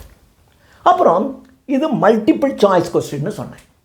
அப்போ மல்டிபிள் சாய்ஸ் கொஸ்டின் 2 hours, 2 மணி நேரம், 100 கேள்வி. அப்போ 100 கொஸ்டின்ஸ் இருக்கும், 2 hours. அப்போது 120 நிமிஷம் 200 மார்க்கு, 120 நிமிஷம் 100 கேள்வி. அப்போது ஒரு கேள்விக்கு 1.2 மினிட்ஸ், ஒரு நிமிஷம் தான் நீங்கள் எடுத்துக்கலாம் அதிகபட்சம். 1.2, சில கேள்வியை ஒரு நிமிஷத்தில், சில கேள்வி 1.5 மினிட்ஸ், அப்படி ஆவரேஜாக 1.2 மினிட்ஸ்க்கு மேலே நீங்கள் எடுக்க முடியாது. இப்போ நமக்கு இந்த 100 கேள்வியில் 85 கேள்வி தான் அடிச்சிட்டோம், மார்க் பண்ணியாச்சு. 15 கேள்வி இல்லை. அப்போ ரொம்ப பேர் என்ன பண்ணுவான்னா, சும்மா இருக்கிறதுக்கு எதையாவது மார்க் பண்ணி விடுவான். அந்த 15ல் ஏன்னு எல்லாத்தையும் மார்க் பண்ணி விட்டான்னு வச்சுங்களேன். அந்த 15ல் ஏதாவது 2ல் ஏ இருக்கும், 4 சாய்ஸில் ஏங்கிற சாய்ஸை மாத்திரமே ஃபில் பண்ணி விடுறது, அல்லது சியாக ஃபில் பண்ணுறது, அல்லது டியாக ஃபில் பண்ணுறது பண்ணி விட்டிங்கன்னு வச்சுங்களேன், 2வது உங்களுக்கு ரைட் ஆகிடும் ஃப்ளூக்கில். அதனால் அப்படி நீங்கள் செஞ்சிடக்கூடாது என்பதற்காக நெகட்டிவ் மார்க்ஸ் உண்டு. நீங்கள் தப்பானதை மார்க் பண்ணியிருந்தீங்கன்னா 1/3, 3ல் 1 பங்கு மார்க்கு மைனஸ் பண்ணுவாங்க. ஒரு கேள்விக்கு எவ்வளோ மார்க்கோ அந்த மார்க், இந்த கேள்விக்கு 3 மார்க்குன்னு வச்சுங்களேன், ரைட்டாக எழுதுனீங்க 3 மார்க் போட்டுருவாங்க, தப்பாக எழுதிங்கன்னா 1 மார்க் மைனஸ் பண்ணுவாங்க. ஸோ 1/3 ஆஃப் த மார்க், அவ்வளோதான். அது கணக்கு அவங்க போட்டுக்குவாங்க. ஓகேயா? ஸோ மைனஸ் மார்க் உண்டு. ஒரு தப்பான ஆன்சர் பண்ணியிருந்தாலும் சரி, சிலர் பார்த்திங்கன்னா 2 மார்க் பண்ணி விட்ருவான். அதில் 1 ரைட்டாக இருக்கும், 1 தப்பா, 2 மார்க் பண்ணிவிடுவான். அப்போ 2 மார்க் பண்ணாலும் தப்பு தான். ஸோ தவறு செய்திருந்தால், தவறாக இருந்தால் அதற்கு நெகட்டிவ் மார்க்ஸ் உண்டு. அந்த கேள்விக்கு எவ்வளவு மார்க்கோ அந்த மார்க்கில் 3ல் 1 பகுதி மார்க்கை, 3ல் 1 பகுதினா என்னமோ நினச்சிக்காதீங்க. இந்த கேள்விக்கு 3 மார்க்குனா 1 மார்க் ரைட்டாக எழுதுனா 3 மார்க் போடுவாங்க, தப்பாக எழுதிட்டீங்கன்னா 1 மார்க் மைனஸ் பண்ணுவாங்க. ஸோ நெகட்டிவ் மார்க்ஸ் உண்டு. இதை நீங்கள் ஞாபகம் வச்சுக்கணும். அடுத்தது, இதில் இன்னொரு விஷயம் நம்ம தெரிஞ்சிக்க வேண்டியது, இது ஜஸ்ட் இது பாஸ் பண்ணிட்டீங்கன்னா அடுத்ததுக்கு நீங்கள் போகலாம். இதில் நீங்கள் பாஸ் பண்ணலைன்னா மீண்டும் நீங்கள் ப்ரிலிமினரி தான் எழுதணும். நாம் அப்படியெல்லாம் போக மாட்டோம், மெயினுக்கு நம்ம வந்துடுவோம். ரைட். இப்போ மெயினில் மொத்தம் 9 paper. There are 9 papers in the main examination. இதில் 2 பேப்பர், பேப்பர் 1, பேப்பர் 2, இந்த ரெண்டுமே ஜஸ்ட் குவாலிஃபையிங் இன் நேச்சர். அதில் ஒரு மினிமம் மார்க் வாங்கியிருந்தால் போதும். இதில் வாங்குகிற மார்க்கு உங்களுக்கு ரேங்க்குக்கு வராது. ஜஸ்ட்டு ஒரு பாஸ் பண்ணியிருந்தீங்கன்னா இந்த அளவுக்கு தான் பாஸ், ஓகே எடுத்துக்குவாங்க. ஆனால் அதில் அந்த மினிமம் மார்க் வாங்கியிருந்தீங்கன்னா தான் மீதி இருக்கிற 7 பேப்பரே திருத்துவாங்க. அதில் நீங்கள் மினிமமே வாங்கலைன்னு வச்சுங்க, அப்போ மீதி 7 பேப்பர் இவனுக்கு திருத்த வேண்டாம்னு விட்டுருவாங்க. ஸோ அந்த 2 பேப்பரும் மினிமம் மார்க்ஸ். இந்த 2 என்ன பேப்பர்? ஒரு பேப்பர் உங்களுடைய ரீஜினல் லாங்குவேஜ். நம்ம தமிழ் எடுப்போம், தெலுங்கு தெரிஞ்சவங்க தெலுங்கு எடுப்பாங்க, கன்னடம் எடுப்பாங்க, மலையாளம் எடுப்பாங்க, மராட்டி எடுப்பாங்க, குஜராத்தி எடுப்பாங்க, இன்னும் ஹிந்தி எடுப்பாங்க. எடுக்கிறவங்க என்ன வேணாலும் இருக்கும். இப்போ நம்ம தமிழ், அப்போ ஃபஸ்ட் பேப்பர் நம்ம தமிழ் எடுக்கணும், தமிழ் தான் எடுக்கணும். தெலுங்குக்காரங்க தெலுங்கு எடுப்பாங்க. ஸோ அது அவங்களுடைய சாய்ஸ், ரீஜனல் லாங்குவேஜ் ஒன்று. 2வது பேப்பர் இங்கிலீஷ் தான். இந்த ஒரு பேப்பர் தான் இந்த மொத்தம் ப்ரிலிமினரியில் 2, மெயினில் 9, மொத்தம் 11 பேப்பர். இன்டர்வியூலையும் நீங்கள் தமிழில் ஆன்சர் பண்ணலாம். ஸோ இந்த 11 பேப்பர் பரீட்சை ப்ளஸ் இன்டர்வியூ, இது எல்லாத்துலேயும் இந்த ஒரே ஒரு பேப்பர் மட்டும்தான், இந்த ஒரு பேப்பர் மட்டும்தான் இங்கிலீஷ். இது இங்கிலீஷில் தான் இருக்கும். ஆனால் ஜஸ்ட்டு பாஸ் பண்ணால் போதும். அப்படியே உங்களுடைய ஆங்கில புலமை ஐயோ தப்பாக எழுதிட்டேன், தப்பாக பேசிட்டேன், தப்பு. ஏன்னா நீங்கள் ஒரு ஹையர் ஆஃபீஸர், கொஞ்சம் உங்களுக்கு இங்கிலீஷ் தெரியணும். உங்களை வேறு ஒரு மாநிலத்தில் போடுவாங்க, அந்த மொழி உங்களுக்கு தெரியாமல் இருக்கும். ஆனால் உங்களுக்கு இங்கிலீஷ் தெரியணும்ல, கொஞ்சம் அங்கே இருக்கிறவங்களோட பேச பழகிறதுக்கு இங்கிலீஷ் தெரியும். உங்கள்கிட்ட வரக்கூடிய கம்யூனிகேஷனை ரீட் பண்ணி உங்களுக்கு படித்து புரிஞ்சிக்க தெரியணும். அப்போ கொஞ்சம் இங்கிலீஷ் நாலேஜ் தேவை தானே. அதுக்காகத்தான் இந்த ஒரு பேப்பர் இங்கிலீஷ். இந்த பேப்பரில் ஜஸ்ட்டு பாஸ் பண்ணால் போதும். ஓகே, ஒன்றும் பெருசாக உங்களுக்கு இன்டெப்த்தெல்லாம் கேட்க மாட்டாங்க. சரி, இந்த 2 பேப்பர்லேயும் என்ன ஒரு ஸ்பெஷாலிட்டி அப்படின்னா, இதையும் சொல்லிடுறேன். இந்த பேப்பருக்கு ஒவ்வொரு பேப்பருக்கும் 300 மார்க், 300 மார்க்ஸ், 300 மார்க். இந்த 300ல் நீங்கள் 25% வாங்கினா பாஸுங்க. உங்களை 100க்கு 25 தான் கேட்குறாங்க. ஒரு 25 மார்க் நம்ம 100க்கு 25 மார்க் வாங்கலைன்னா நம்ம எந்த பரீட்சை தான் எழுத முடியும் சொல்லுங்கள்? ஜஸ்ட் 25%. இங்கிலீஷில் பயப்படாதீங்க, 25% வாங்கினீங்கன்னா நீங்கள் பாஸு. டக்குன்னு இந்த 7 பேப்பருக்கும் நல்லா நீங்கள் தமிழில், சார் நான் தமிழ் இலக்கியம் படிச்சிருக்கேன் சார், எனக்கு இங்கிலீஷே வராது சார், ஜஸ்ட் 25 மார்க்ஸ், 25% இந்த பேப்பரில் வாங்கிட்டீங்கன்னா இந்த பேப்பர் பூரா நீங்கள் எழுதி நல்ல மார்க் வாங்கினீங்கன்னா நீங்கள் ஐஏஎஸ் ஆஃபீஸர். ஸோ இந்த ஒன்று தான் இங்கிலீஷ். இது தமிழ், இது இங்கிலீஷ். இது ரீஜனல் லாங்குவேஜில் தான் எழுதணும். இல்லை சார் நான் இங்கிலீஷ் மீடியம் சார், நான் இங்கிலீஷ் மீடியமாக இருந்தாலும் இது நீங்கள் தமிழில் தான் எழுதணும். நீங்கள் எல்லாத்தையும் நீங்கள் இங்கிலீஷில் எழுதிங்க, இது ஒன்று தமிழில் தான் எழுதணும். நான் தமிழ் தான் சார் எனக்கு தெரியும், எல்லாத்தையும் தமிழில் எழுதுங்க, இந்த ஒன்று மட்டும் நீங்கள் இங்கிலீஷில் எழுதணும். Okay right. இந்த 2 பேப்பர்லேயும் ஒரு ப்ராப்ளம் இருக்குது. ஒரு ப்ராப்ளம் இல்லை, ஒரு பெரிய அட்வான்டேஜ் இருக்குது. 2க்குமே சிலபஸ் ஒன்று, லாங்குவேஜ் தான் வித்தியாசம். சிலபஸ் பார்த்திங்கன்னா ஒன்று தான். பேப்பர் 1க்கும் இதான் சிலபஸ், பேப்பர் 2க்கும் இதான் சிலபஸ். என்ன சிலபஸ்? காம்ப்ரிஹென்ஷன். இங்கேயே பார்த்தோன்னா காம்ப்ரிஹென்ஷன், இங்கேயும் காம்ப்ரிஹென்ஷன் தான்.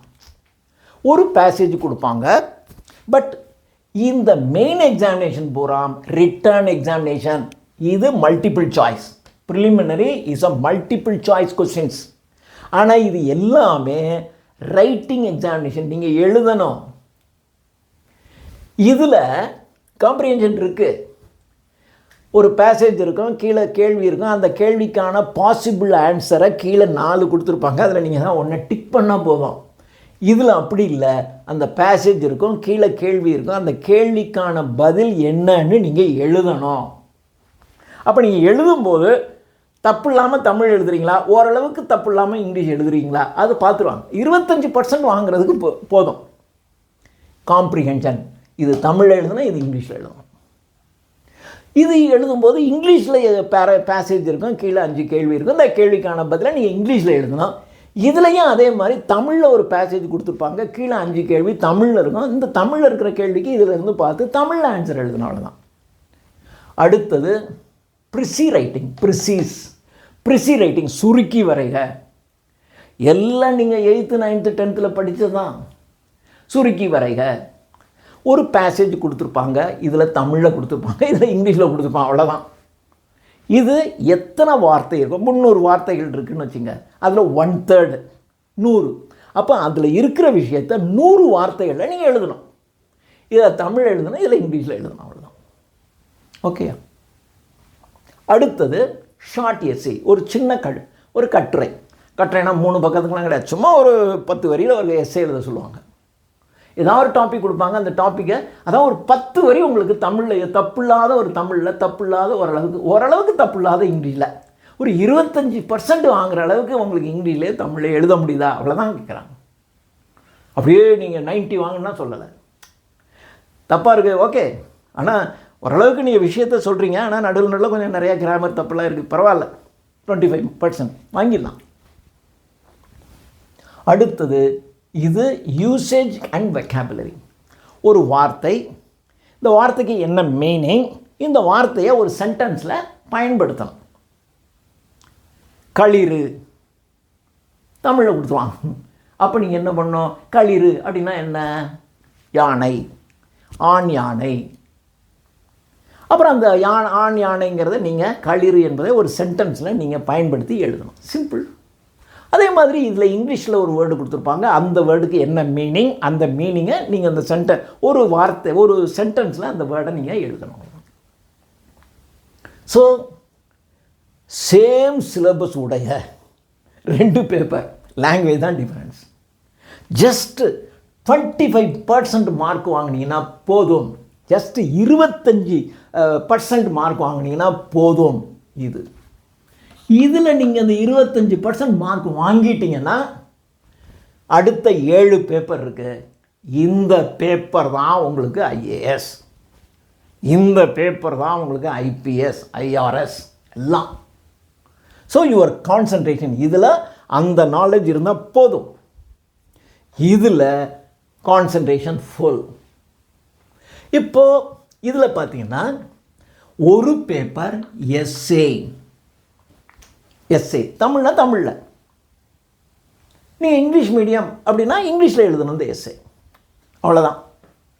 எஸ்ஏ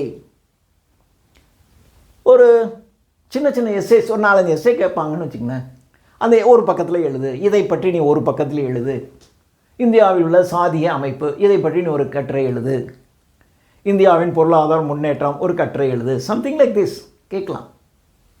இப்போ இது மாதிரி பாசிபிளான எஸ்ஏஸ்லாம் என்னென்னங்கிறத பற்றி நான் சும்மா ஒரு லெக்சர் மாதிரி கொடுத்துறேன். இந்த விஷயம் அப்படின்னா அதை பற்றி நான் பேசிகிட்டே இருக்கேன்னு காதில் வாங்கினீங்கன்னா போதும் இந்த விஷயத்தை நீங்கள் அங்கே எழுதிடலாம் கேட்டால். அல்லது இந்த எஸ்ஏ எழுதுறதுனா நிறைய ரீடிங் இருந்துச்சுன்னு வச்சிங்களேன். நீங்கள் நிறைய ரீட் பண்ணிக்கிட்டே இருந்தீங்கன்னா ஏதாவது ஒரு தலைப்பு வரும்போது நீங்கள் எங்கெங்கேயோ படித்ததெல்லாம் உங்களுக்கு ஞாபகம் எல்லாத்தையும் போட்டு அடித்து நீங்கள் எழுத முடியும். நமக்கு அந்த பயிற்சி இல்லைன்னா அட்லீஸ்ட் லிசனிங். அதுக்கு தான் சொன்னேன் ஃபஸ்ட்லேயே, keep your eyes and ears open, lend me your இயர்ஸ்ன்னு சொன்னேன். சொல்கிறது அப்படியே கேட்டுக்கிட்டே இருந்தீங்கன்னு வச்சிங்களேன், ஏதாவது ஒன்று வரும்போது இந்த பாயிண்ட்டெல்லாம் யூஸ் பண்ணி நீங்கள் ஒரு எஸ்ஏயாக எழுதிடலாம். இது எஸ்ஏ ஒரு பேப்பர். இதில் மொத்தம் 7 சரி பேசிடலாம். எஸ்ஏ ஒரு பேப்பர். அடுத்தது 4 paper general studies. General studies 1, general studies 2, general studies 3, general studies 4. மொத்தம் 4 ஜென்ரல் ஸ்டடீஸ் பேப்பர். ஒரு essay paper, 4 general studies paper, 4 1 5 பேப்பர். இந்த ஜென்ரல் ஸ்டடீஸ் பேப்பருக்கு ஒரு சுருக்கமான சிலபஸ் இங்கே கொடுத்துருக்கு. பட் விரிவான சிலபஸ் நீங்கள் நெட்லேருந்து டவுன்லோட் பண்ணிக்கொள்ளலாம். இப்போ பார்த்தீங்கன்னா பேப்பர் 2, அதாவது மெயினில் பேப்பர் 1 எஸ்ஏ, பேப்பர் 2 ஜென்ரல் ஸ்டடீஸில் first general studies 1 Indian heritage, இந்திய பாரம்பரியமும் கல்ச்சர், இந்திய பண்பாடும். History and geography of the world, உலக வரலாறும் உலக புவியியலும். இங்கேயும் அதே இருந்துச்சு. ஹிஸ்ட்ரி ஆஃப் இந்தியா இருக்குது, Indian history, India and world geography. So இங்கே நல்ல சீரியஸாக படிச்சிட்டிங்கன்னா இதெல்லாம் ஊதிடலாம். அதாவது நான் இந்த 33% வாங்குறதுங்கிறதெல்லாம் இந்த இந்தியன் பாலிட்டி இங்கேயும் இருக்குது. இந்த பேப்பரை நீங்கள் ஸ்ட்ராங்காக படிச்சிட்டிங்கன்னா ப்ரிலிமினரிலாம் ஜஸ்ட்டு நீங்கள் அப்ளை பண்ணிவிட்டு ப்ரிலிமினரி எக்ஸாம் சும்மா எழுதிட்டு வந்துடலாம், பாஸ் ஆகிடும். இதுதான் நம்ம சீரியஸாக படிக்கும். இதை படிச்சிங்கன்னா இதில் இருக்கிறதே நிறைய இங்கே வந்துடும். ஸோ பாருங்கள், history and geography of the world and society. இது ஜென்ரல் ஸ்டடீஸ் 1 பேப்பர் 2. அடுத்தது ஜென்ரல் ஸ்டடீஸ் 2 பேப்பர் 3 கவர்னன்ஸ், ஆளுமை, சட்டசபை, பார்லிமெண்ட்டு எல்லாம் இந்தியன் பாலிட்டிக்குள்ளே வரும். இந்தியன் பாலிட்டின்னு சொல்லிவிட்டான் இல்லையா, எல்லாம் அதுக்குள்ளே வந்துடும். கவர்னன்ஸ், கான்ஸ்டியூஷன், இந்திய அரசியல் அமைப்பு சட்டம். அடுத்தது பாலிட்டி, அரசியல், சோஷியல் ஜஸ்டிஸ், சமூக நீதி, இன்டர்நேஷ்னல் ரிலேஷன்ஸ், பன்னாட்டு உறவு. இப்போ இந்தியாவுக்கு எந்தெந்த நாட்டோட நல்ல உறவு இருக்குது, எப்படி இந்த உறவுகளை மெயின்டைன் பண்ணணும், உறவை மெயின்டைன் பண்ணால் இங்கேருந்து எல்லா நாட்டிலையும் உங்களுடைய தூதரகத்தை வைக்கணும், அந்த நாட்டில் என்ன பிரச்சனை இருக்கோ நீங்கள் எப்படி அவங்களோட பிஹேவ் பண்ணணும், சம்திங் லைக் திஸ் பார்க்கலாம். ஸோ இது. அடுத்தது பேப்பர் 4 ஜென்ரல் ஸ்டடீஸில் 3, ஜென்ரல் ஸ்டடீஸ் 3 பேப்பர் 4 இது டெக்னாலஜி. அடுத்தது எக்கனாமிக்ஸ் டெவலப்மெண்ட், பொருளாதார வளர்ச்சி, பயோடைவர்சிட்டி, என்விரான்மெண்ட், சுற்றுப்புற சூழல் இங்கே வருது பாருங்கள். அடுத்தது செக்யூரிட்டி, டிசாஸ்டர் மேனேஜ்மெண்ட், இப்போ உள்ளது லேட்டஸ்ட்டாக டிசாஸ்டர், பேரிடர் மேலாண்மை. இப்போ திடீர்னு பார்த்தீங்கன்னா இப்போ தான் அந்த கொல்லம் வயநாடு பக்கத்தில் அப்படியே மண் சரிந்து கீழே இருக்கிற வீடெல்லாம் அப்படியே மூழ்கிடுச்சு, ஒரு 50-60 பேர் செத்து போயிட்டாங்க. இப்போ இது மாதிரி திடீர்னு நடந்துடும். அப்போ நடக்காமல் இருக்கிறது என்ன செய்யணும், நடந்துருச்சுன்னா என்ன செய்யணும், இது மாதிரியான விஷயங்கள் டிசாஸ்டர் மேனேஜ்மெண்ட். அடுத்தது பேப்பர் 5 ஜென்ரல் ஸ்டடீஸில் 4 எத்திக்ஸ் ஒரு மாரல், ஒரு நல் ஒழுக்கம், இன்டெகிரிட்டி ஒரு நேர்மை. அடுத்தது ஆப்டிடியூட் உங்களுடைய மனநிலை. ஒரு பிரச்சனை வருது, உங்களுடைய மனநிலை எப்படி இருக்கும். நீங்கள் ஒரு மதத்தை சார்ந்தவங்களாக இருப்பீங்க, ஆனால் ஒரு பிரச்சனை நடக்குது, உங்களுடைய மதம் சம்பந்தம் இல்லாதவங்களாங்க இருப்பாங்க. அப்போது ஐயோ நமக்கு மதத்துக்கு எதிரான மதம் அப்படின்னு நீங்கள் எடுக்கக்கூடாது. ஏன்னா நீங்கள் ஒரு ஐஏஎஸ் ஆஃபீஸர். அங்கே போய் உங்களுடைய ஆப்டிடியூட், உங்கள் மனநிலை எப்படி இருக்கணும், பாதிக்கப்பட்டவங்க யார், அவன் எந்த ரிலீஜியன், ஏழையா பணக்காரனா, என்ன ஜாதி மதம் எதையும் பார்க்காம பாதிக்கப்பட்டவங்க உதவணும். அப்படி தான் ஒரு கலெக்டர் இருக்கணுமே ஒழிய அவன் தானே போனாப்பன் புறா அப்படி இருக்கக்கூடாது.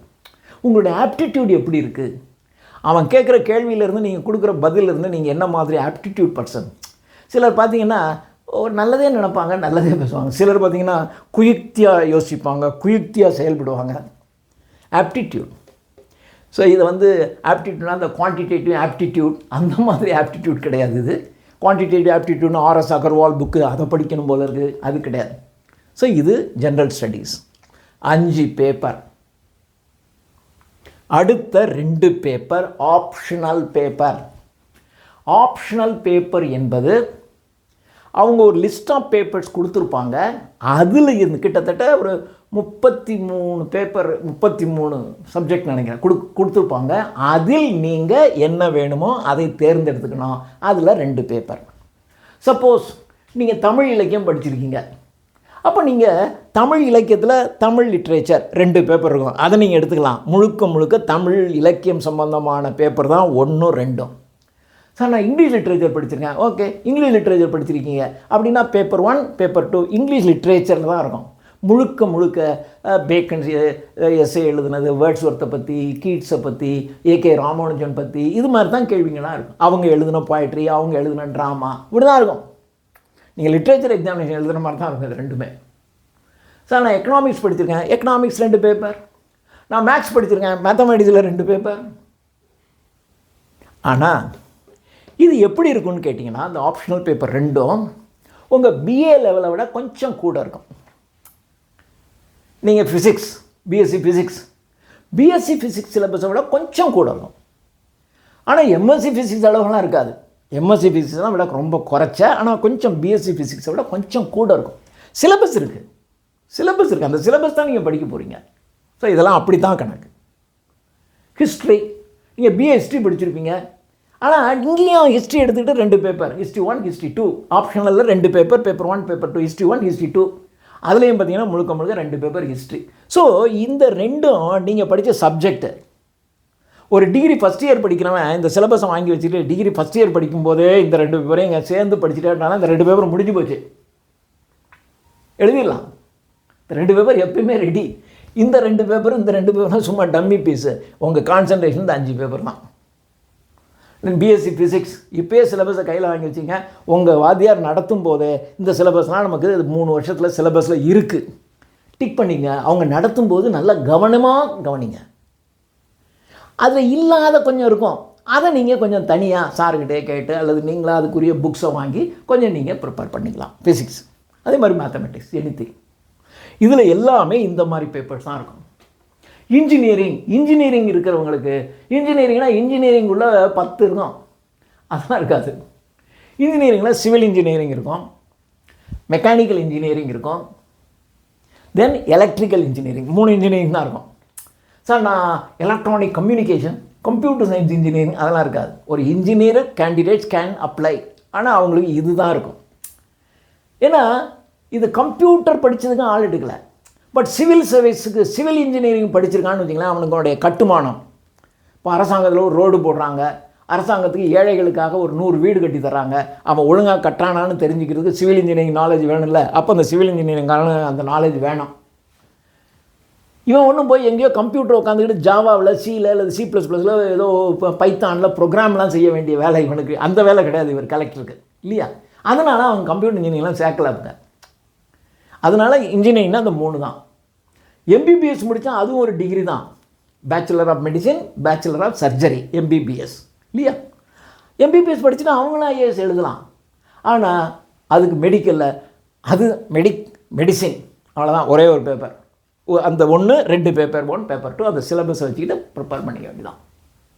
மற்றபடி மேத்தமெட்டிக்ஸ் இருக்குது, ஃபிசிக்ஸ் இருக்குது, கெமிஸ்ட்ரி இருக்குது, பாட்டனி இருக்குது, ஜுவாலஜி இருக்குது, காமர்ஸ் இருக்குது, அக்கௌண்டன்சி இருக்குது. காமர்ஸ் தனி, அக்கௌண்டன்சி தனி இருக்குது. இதெல்லாம் இருக்குது. இதில் நீங்கள் 2 பேப்பர். அப்போ மொத்தம் 7 பேப்பர், 5 பேப்பர், எஸ்ஏ 1, ஜென்ரல் ஸ்டடீஸில் 4, அப்போ 4 1 5, ஆப்ஷனல் பேப்பர் 2, 7 பேப்பர். இது ரிட்டன் எக்ஸாமினேஷன், ரைட்டிங் எக்ஸாமினேஷன். ஒவ்வொரு பேப்பருக்கும் 250 மார்க்கு. 7 × 250 1750 மார்க்கு.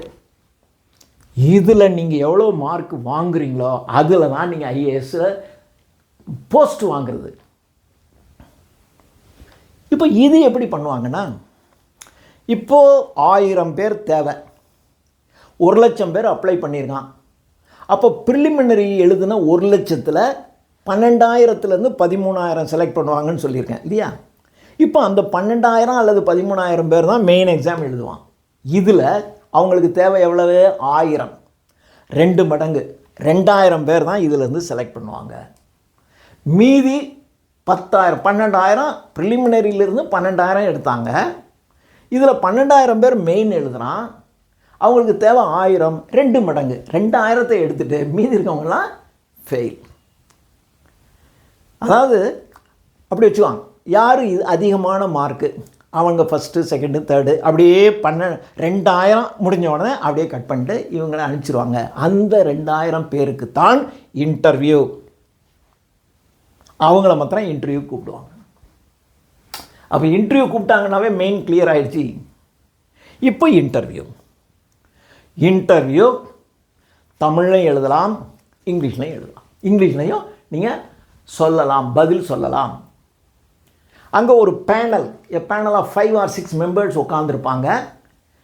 உங்களுக்கு ஒரு சீட்டு எத்தாப்பில் போட்டிருக்கோம். அந்த ஒரு இன்டர்வியூக்கான ஃபார்மாலிட்டிஸ், ஒரு நீட்லி ட்ரெஸ்ட், ஒரு நீட் ஹேர் ஸ்டைல், அப்படி இங்கே கட் பண்ணி இங்கே கட் பண்ணி இந்த இங்கே வச்சுக்கிட்டு அந்த சட்டை இந்த சட்டையை போட்டுக்கிட்டு அப்படி ரவுடி மாதிரி போட்டு இப்படியெல்லாம் போய்கிட்டாலும் நீங்கள் உட்கார முடியாது. அப்படி போட்டு அந்த உள்ள நுழையிறது, நீங்கள் நடக்கிறது, உங்களுடைய பிஹேவியர் என்ன, நீங்கள் ஒரு அந்த மாவட்டத்தினுடைய தலைமை அதிகாரி நீங்கள் தான். அந்த மந்திரி வரணுன்னாவே உங்கள்கிட்ட இன்ஃபார்மெண்ட் தான் வரணும். கலெக்டருக்கு தெரியாமல் அந்த மந்திரி இந்த மாவட்டத்துக்குள்ளே வரவே முடியாது. When a minister enters into a district, immediately he informs to the collector. கலெக்டருக்கு தெரியும். பட் அவர் கட்சியாக வேலையாக வராது, ஏதோ தெரியும். ஒரு மந்திரி அப்படி தானே இருக்குது.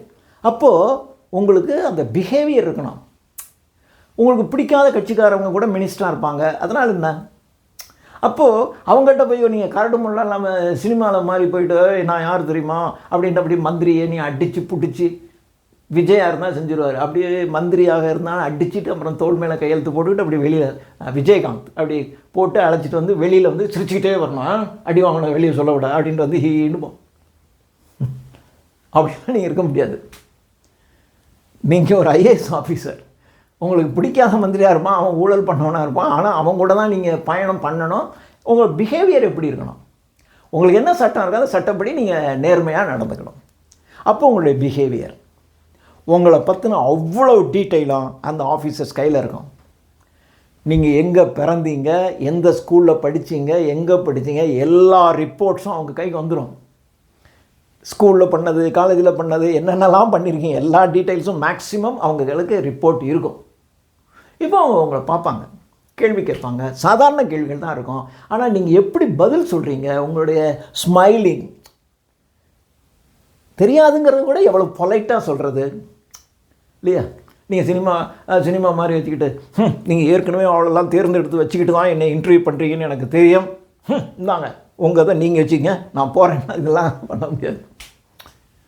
ஒரு பொலைட் இன்டர்வியூ, அந்த இடத்த கம்ஃபர்டபுளாக நீங்களும் இருந்துக்குங்க. கம்ஃபர்டபுளாக உட்காந்து ரிலாக்ஸாக உட்காந்து நேர்மையாக பதில் சொல்லுங்கள். பொய் சொல்ல வேண்டாம். தமிழ்லேயே நீங்கள் பதில் சொல்லலாம். அவங்களுக்கு ஒரு இன்டர்பிரட்டர் வச்சுருப்பாங்க. நீங்கள் தமிழில் சொல்கிறீங்க, ஏன்னா தமிழ் மீடியம்னா தமிழில் பேசுவான்னு தெரியும். அப்போது தமிழில் பதில் சொல்கிறது, நீங்கள் சொல்கிற பதிலை கரெக்டாக தமிழில் சொல்கிறதுக்கு ஒரு இன்டர்பிரட்டர் இருப்பாங்க, டிரான்ஸ்லேட்டர் இருப்பாங்க. அவங்க டிரான்ஸ்லேட் பண்ணி சொல்லுவாங்க. அவங்க கேட்குற கேள்வி பதில் அப்படி தான் இருக்கும். இன்னொன்று தெரிஞ்சுக்கணும், இந்த எல்லா எக்ஸாமினேஷனும் மீடியம் நீங்கள் எது எழுதினாலும் கொஸ்டின் பேப்பர் ஹிந்தி அண்ட் இங்கிலீஷில் இருக்கும். சார் நான் தமிழ் மீடியம் ஆச்சு சார், கொஸ்டின் இங்கிலீஷில் தான் இருக்கும், நீங்கள் ஆன்சர் தமிழில் எழுதலாம். அதனால் அந்த கேள்வியாவது இங்கிலீஷில் இருக்கிற கேள்வியே படித்து தெரிஞ்சுக்கணும். ஏன்னா இதெல்லாம் பெரிய கேள்வி தானே. இல்லையா? அது சிரமம் இருக்காது. ஸோ இதை நீங்கள் புரிஞ்சுக்கணும். இந்த இன்டர்வியூவுக்கு 275 மார்க்ஸ். ஸோ இந்த 7 பேப்பருக்கு 1750 மார்க், இன்டர்வியூக்கு 275 மார்க்ஸ், டோட்டலி 2025 மார்க்ஸ். அது என்ன கணக்கில் இன்டர்வியூக்கு 250 கூட வச்சுருக்கலாம். 2025 மார்க்கு. இந்த 2025 மார்க்கில் யார் யாரெல்லாம் டாப்லேருந்து 1000 பேர் தான் இவங்களுக்கு தேவை. ஆனால் 2000 பேருக்கு இன்டர்வியூ நடத்தியிருக்காங்க. அப்போ இன்டர்வியூ மார்க்கையும் சேர்ப்பாங்க, நீங்கள் இது வாங்கின மார்க்கையும் சேர்த்து. சிலர் பார்த்திங்கன்னா இதில் கொஞ்சம் குறைஞ்சிருக்கும், ஆனால் இன்டர்வியூ நல்லா பண்ணி டக்குன்னு அவங்க செலக்ட் வந்துடுவாங்க. சிலர் இதில் ரொம்ப பிரமாதமாக பண்ணியிருப்பாங்க, ஆனால் இதில் சொதப்பிட்டாங்கன்னா டக்குன்னு அவங்களுக்கு ரேங்க் வராமல் கூட போயிடும். கவனமாக இருக்கணும். 2025 டாப் 1, 2, 3, 4ன்னு அப்படி அடுக்குவாங்க. அடுக்கிட்டு அந்த 1000 பேரை மட்டும் எடுத்துக்கிட்டு மீதி இருக்கிறவங்கள ஒதுக்கிடுவாங்க. இப்போ இந்த 1000 பேர் இப்போ உங்களுக்கு அப்பாயின்மெண்ட் 1000 பேர் வச்சுக்குவாங்க. இருக்கிறதுல டாப் ரேங்க் யாருன்னு, ஃபஸ்ட் ரேங்க், அவங்கள தான் முதல்ல கூப்பிடுவாங்க. இப்போ அவங்க இருக்கக்கூடிய 23 வகையான போஸ்ட், ஐஏஎஸ், ஐஎஃப்எஸ், ஐபிஎஸ் இல்லையா, அது மாதிரி Indian postal service, Indian account service இல்லையா, நிறைய இருக்குது. போலீஸ் போஸ்டல் சர்வீஸ் இருக்குது, ரயில்வே சர்வீஸ் இருக்குது, எல்லா டிபார்ட்மெண்ட்டுக்கும் இருக்குது. அது இருக்கும்.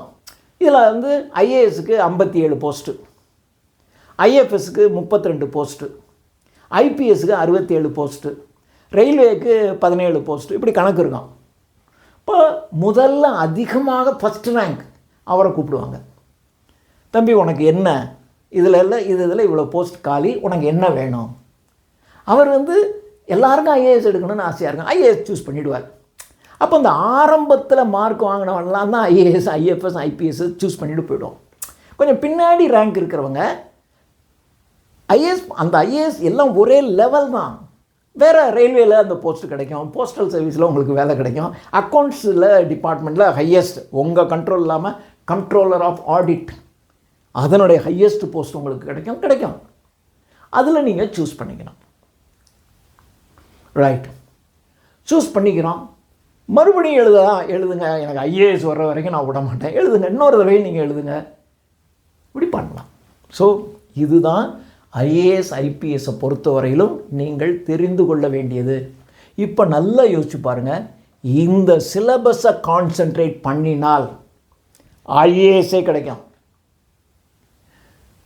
ஐயோ நான் இவ்வளோவும் நல்லா படித்தேன் சார், ஆனால் அந்த ரேங்க்குள்ளே என்னால் வர முடியலை, பரவாயில்ல. குரூப் 1 சர்வீஸ் தமிழ்நாட்டில் ஐஏஎஸ்ங்கிறது ஆல் ஓவர் இந்தியாவில் இருக்கிற டாப். தமிழ்நாட்டில் குரூப் 1 சர்வீஸுங்கிறது தான் டாப். ஐஏஎஸ்க்கு அடுத்த கேட்டகரி. அந்த குரூப் 1 போஸ்ட் எழுதுனீங்கன்னா கிட்டத்தட்ட இதில் இருக்கிற சிலபஸ் தான் மேக்ஸிமம் இருக்கும். அங்கேயும் குரூப் 1 அப்ளை பண்ணுங்கள், டெஃபினட்டாக ஜெயிக்கலாம். ஆஹா குரூப் 1 கொஞ்சம் மிஸ் ஆகிடுச்சு sir, doesn't matter. Group 2, group 1க்கு அடுத்த லெவல் ஆஃபீஸர்ஸ் தான் எல்லாமே. Group 1 officer higher. குரூப் 2 அவர் ஐபிஎஸ் படிச்சுட்டு ஐபிஎஸ், இது நீங்கள் படித்தீங்கன்னா டிஎஸ்பி, அவர் எஸ்பி ஆவார், இவர் டிஎஸ்பி ஆவார், அவ்வளோதானே. குரூப் 2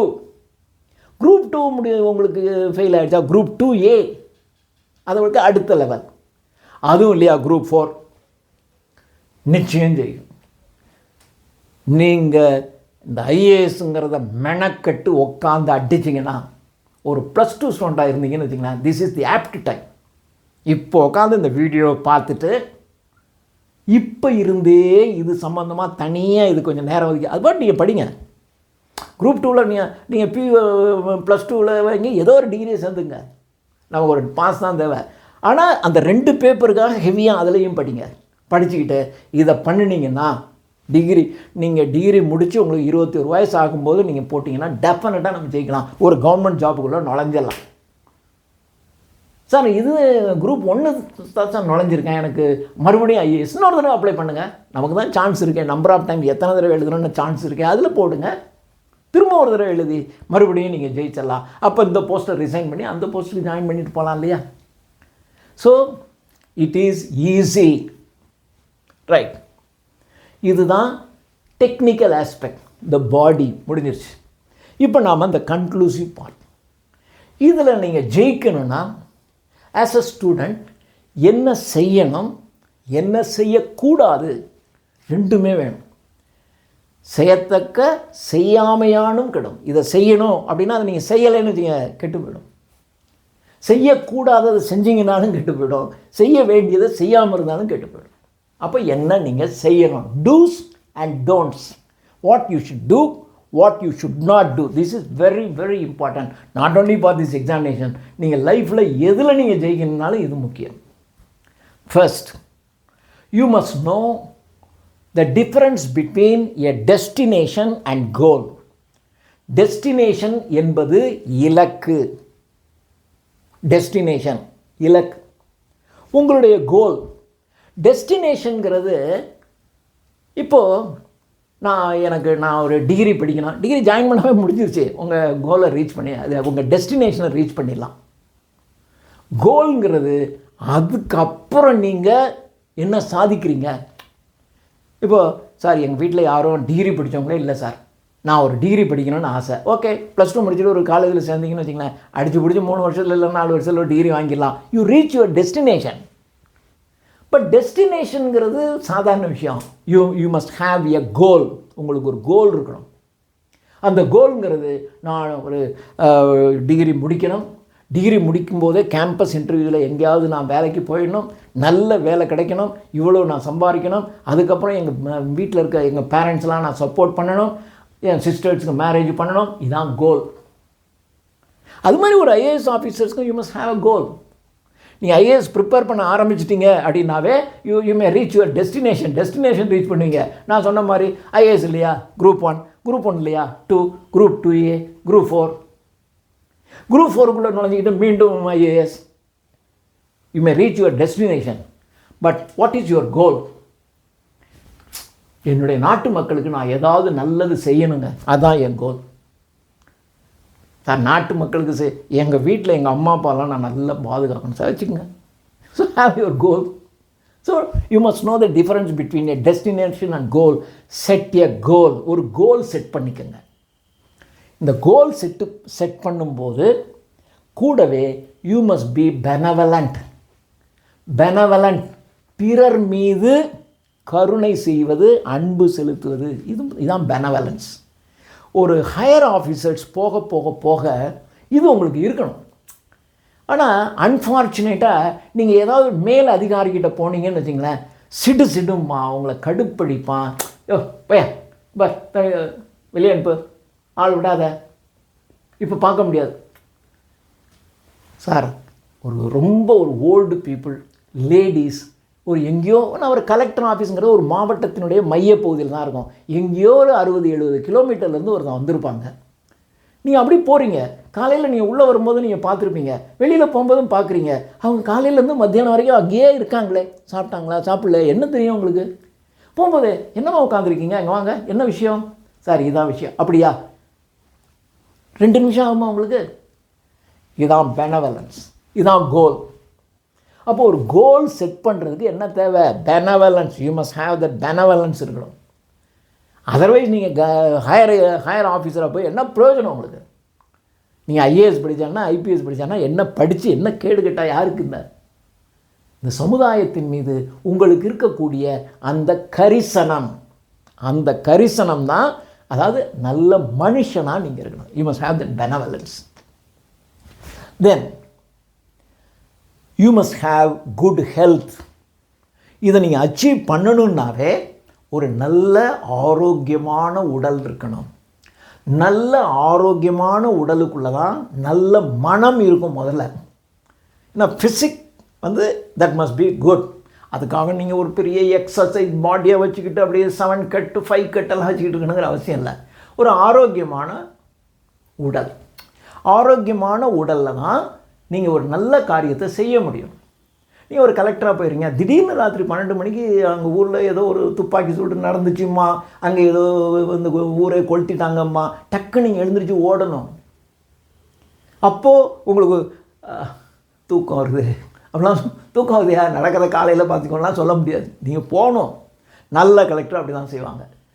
இந்த உதவாகிற கலெக்டர் என்ன செய்வாங்க, அது ஏதோ பார்த்துட்டு ரிப்போர்ட்டு காலையில் கொண்டு வந்து கூடியா பார்த்துக்குவோம் அப்படின்ட்டு போயிடுவாங்க. You must be a good collector, you must be a good IAS officer. அப்போது யூ ஹாவ் குட் ஃபிசிக், உங்களுக்கு நல்ல உடல் ஆரோக்கியமாக இருக்கணும்.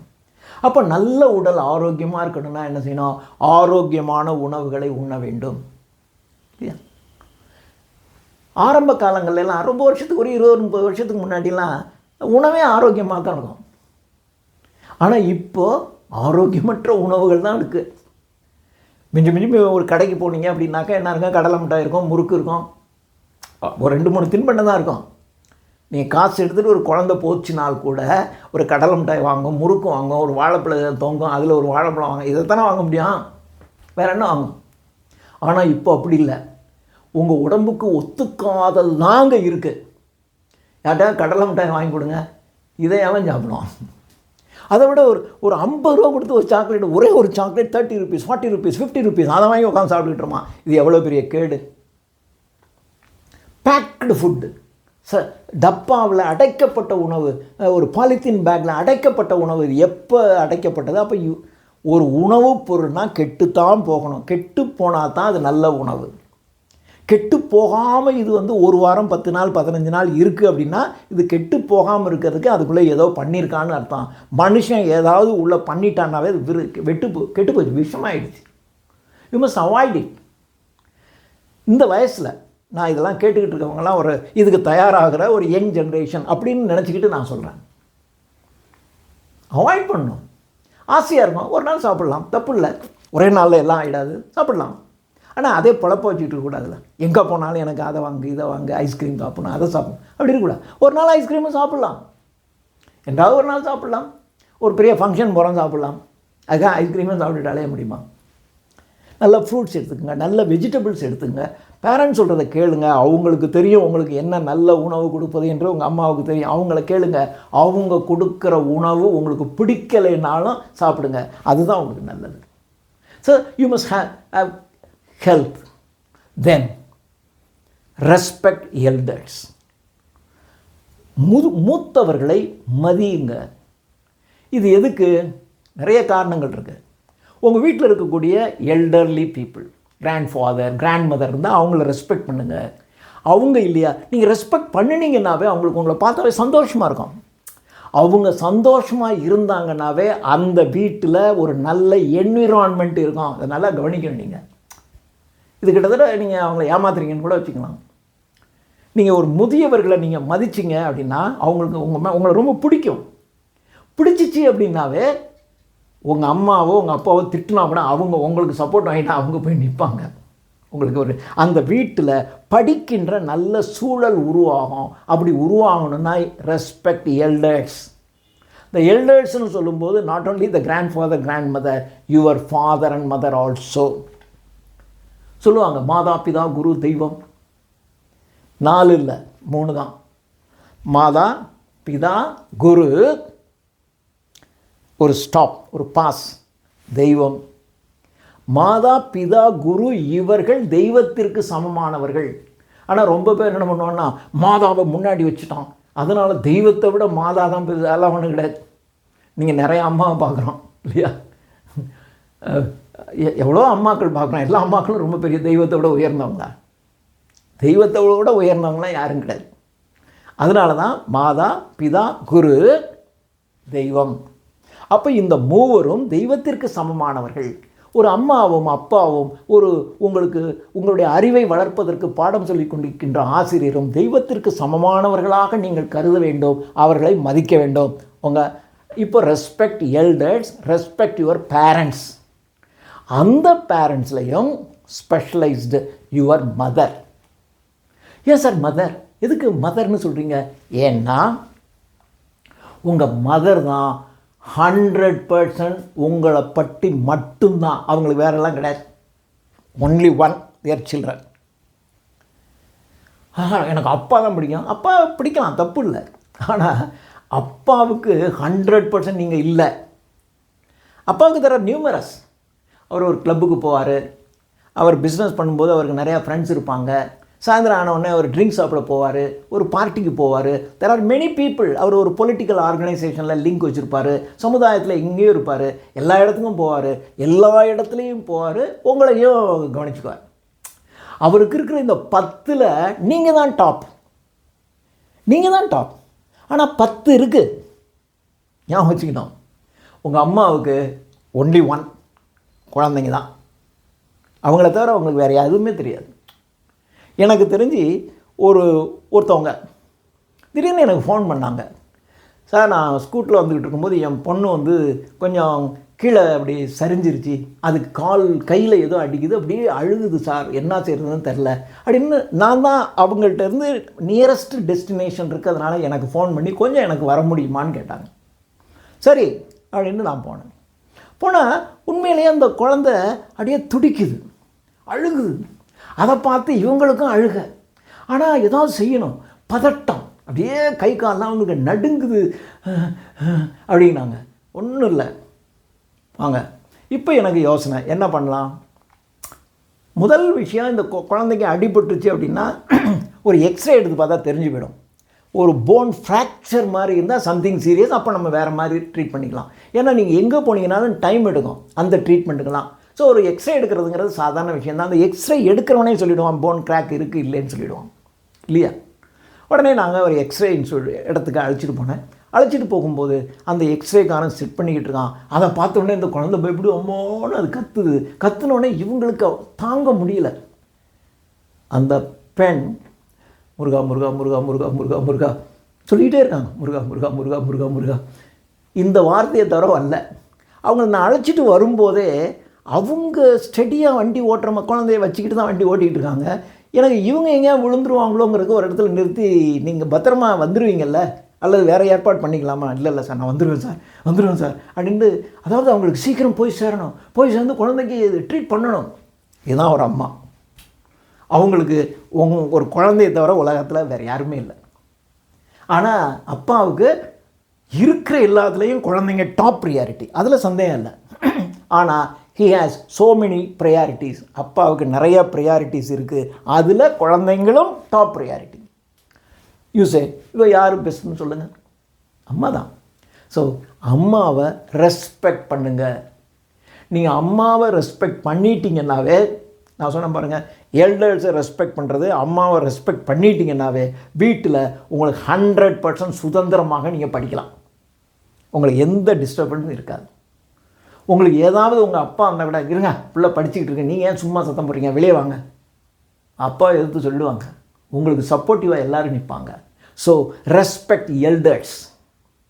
அடுத்தது தெரிஞ்சிக்க வேண்டியது, இந்த வேர்ல்டில் நீங்கள் ஒன்றை அடைய வேண்டும் என்றால் ஒன்றை இழந்தே ஆகணும். த டோட்டல் கன்சர்வேஷன், இது சயின்ஸே. Total conservation of energy, total conservation of mass அப்படின்னு நீங்கள் ஃபிசிக்ஸில் படிச்சிருப்பீங்க.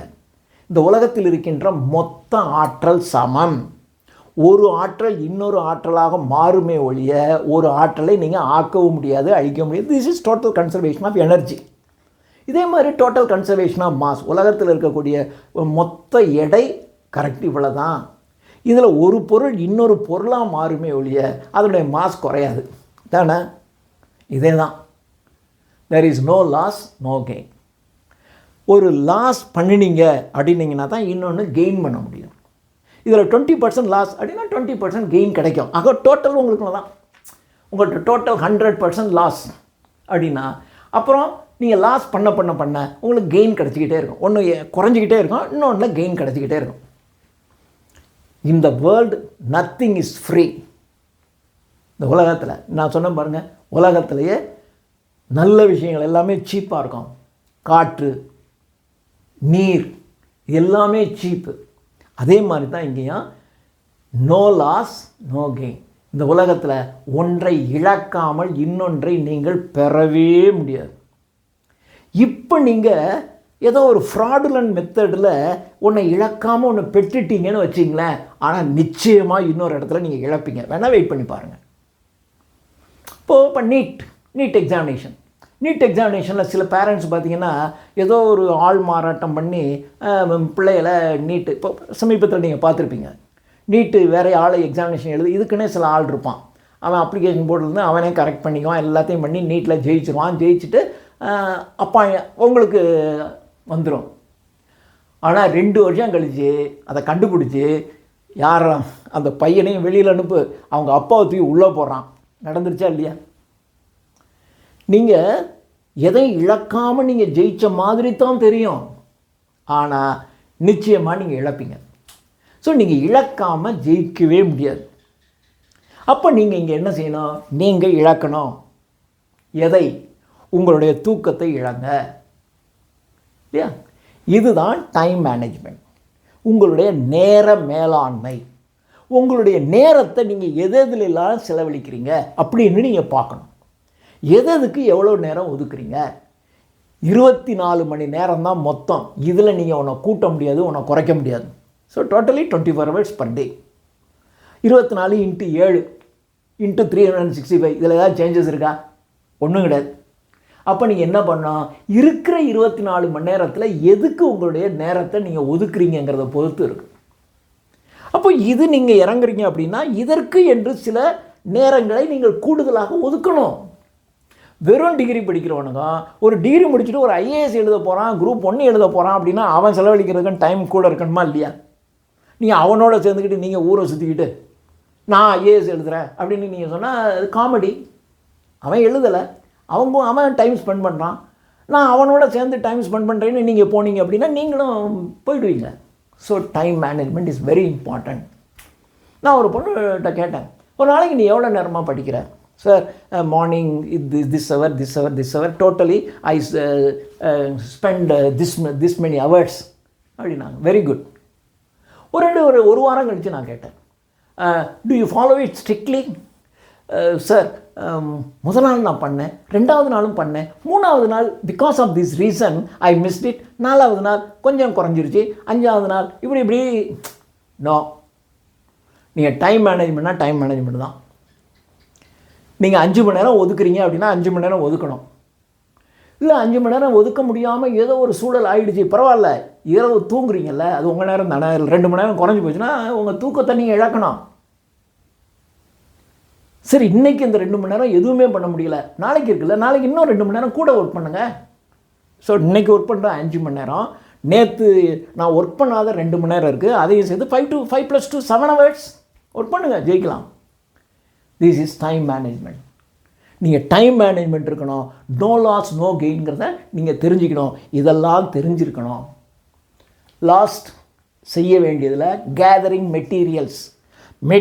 நீங்கள் எந்த எக்ஸாமினேஷன் போகிறீங்களோ முதல்ல இந்த எக்ஸாமினேஷன் எழுத போகிறீங்கன்னா இதற்குரிய ரூல்ஸ் அண்ட் ரெகுலேஷன் சிலபஸ் நெட்டில் போடுங்க, வரும். அதை பிரிண்ட் அவுட் எடுத்து கையில் பத்திரமா வச்சுக்கணும்.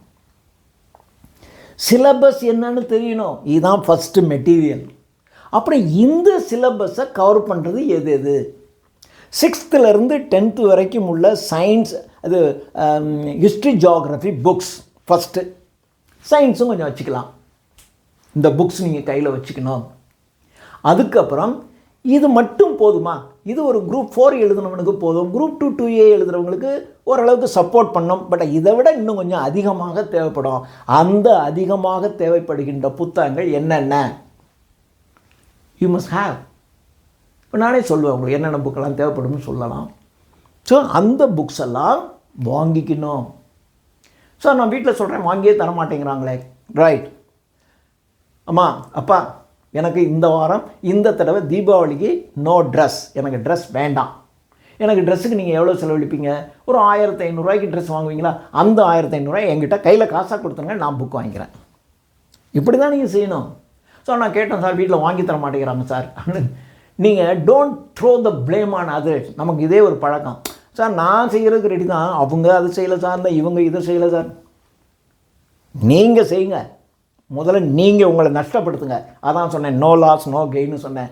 நீங்கள் புதிய ஆடைகள் வாங்குவதை இழந்து போங்கள். நீங்கள் ட்ரெஸ்ஸை இழந்துட்டிங்கன்னா புத்தகம் உங்கள் கைக்கு வந்துடும். So gathering materials. அப்புறம் இந்த வீடியோ பார்த்துக்கிட்டே இருக்கும்போதே நல்ல வீடியோ எதுன்னு பாருங்கள், அதை நீங்கள் சப்ஸ்கிரைப் பண்ணி வச்சுக்கோங்க. அதுக்கப்புறம் அதில் இருக்கக்கூடிய இம்பார்ட்டன்ட் வீடியோஸை டவுன்லோட் பண்ணி ஸ்டோர் பண்ணி வச்சுக்கோங்க. டைம் கிடைக்கும்போது ஒரு தடவை அப்படியே கொஞ்சம் ஃப்ரீ ஒரு பஸ்ஸில் ட்ராவல் பண்ணிக்கிட்டே இருக்கோம், அந்த வீடியோ அப்படியே மெதுவாக கேட்டுக்கிட்டே வந்தீங்கன்னா அந்த நாலேஜ் ஒரு தடவை கேட்டதை இன்னொரு தடவை கேட்கும்போது இன்னும் நல்லா நம்முடைய ஆழ் மனதில் பதியும். சில இதெல்லாம் இருக்கும், அவங்க டெஸ்ட் பேட்ச் நடத்துவாங்க, காசு கொடுத்து வேண்டாம், ஃப்ரீயாக யாராவது நடத்துனாங்கன்னா அதில் ஒரு என்ரோல் பண்ணி சும்மா ஒரு டெஸ்ட் அட்டன் பண்ணி பாருங்கள், நமக்கே தெரியும். அட்டன் பண்ணுறோம், ரொம்ப மிசரபிளாக நம்ம தோற்று போயிட்டோம், பரவாயில்ல, ஒரு 6 மாதம் மறுபடியும் 1 மாதம் கழித்து இன்னொருக்கு அட்டன் பண்ணுங்கள், அதை விட கொஞ்சம் பெட்டராக. நம்பிக்கை இழந்து போகாதீங்க, டோன்ட் லாஸ் ஹோப். அடுத்த தடவை எழுதுங்க, இன்னும் கொஞ்சம் பெட்டர். இன்னும் அடுத்த தடவை ஒரு 4-5 தடவை நீங்கள் எக்ஸாம் எழுதி பார்த்தீங்கன்னா இப்போ உங்களுக்கு கான்ஃபிடென்ஸ் வந்துடும். ஸோ அது மாதிரி டைம் மேனேஜ்மெண்ட், கேதரிங் மெட்டீரியல்ஸ், இவ்வளவும் நீங்கள் செய்ய வேண்டியது. மனசுக்குள்ளே வச்சுங்க. கடைசியாக ஒரு 4 பாயிண்ட் என்ன செய்யக்கூடாதது. இது செய்ய வேண்டியதை விட இது செய்யக்கூடாதது மிக மிக மிக முக்கியமானது. 1, மொபைல். இந்த மொபைலுங்கிறது அது ஒரு மனிதனுடைய நேரத்தை அதிகமாக கொல்ற ஒரு விஷயம் மொபைல். மொபைலுங்கிறது ஒரு எக்ஸலண்ட்டான விஷயம். இப்போ இந்த வீடியோவை நீங்கள் பார்க்கணும்னு நினச்சா உங்களுக்கு ஒரு மொபைல் தேவை தான், பார்க்கலாம். அதுக்காக இதை பார்க்குறதுக்காக நீங்கள் மொபைலில் வச்சுங்கன்னு நான் என்ன ரெக்கமெண்ட் பண்ணலை, சொல்கிறேன் நான் உங்களுக்கு. அப்போ இது வேண்டியது தான். ஆனால் இந்த மொபைலுங்கிறது ஒரு ஆபத்தான விஷயம். இது ஒரு விதமான அடிக்ட் ஆகிடும். இந்த மொபைலை நோண்ட ஆரம்பித்தா நான் பார்க்குறேன் சில சமயங்களில் ரோட்டில் போகும்போதே மொபைலில் பேசிக்கிட்டே போகிறாங்க, பஸ்ஸில் உட்காந்துக்கிட்டா எல்லோரும் குடிஞ்சிடறான். சினிமாவில் இன்டர்வெல் உட்காந்து விடுறச்சின்னு வச்சிங்களேன், இன்டர்வெல் விட்டுட்டு நீங்கள் திரும்பி பார்த்தீங்கன்னா எல்லோரும் மொபைலில் நோண்டிக்கிட்டு இருக்கான். படம் ஆரம்பிக்கிறதுக்கு 5 நிமிஷம் ஃப்ரெண்ட்ஸோடு தானே போகிறீங்க, கொஞ்சம் நேரம் பேசிங்களேன்.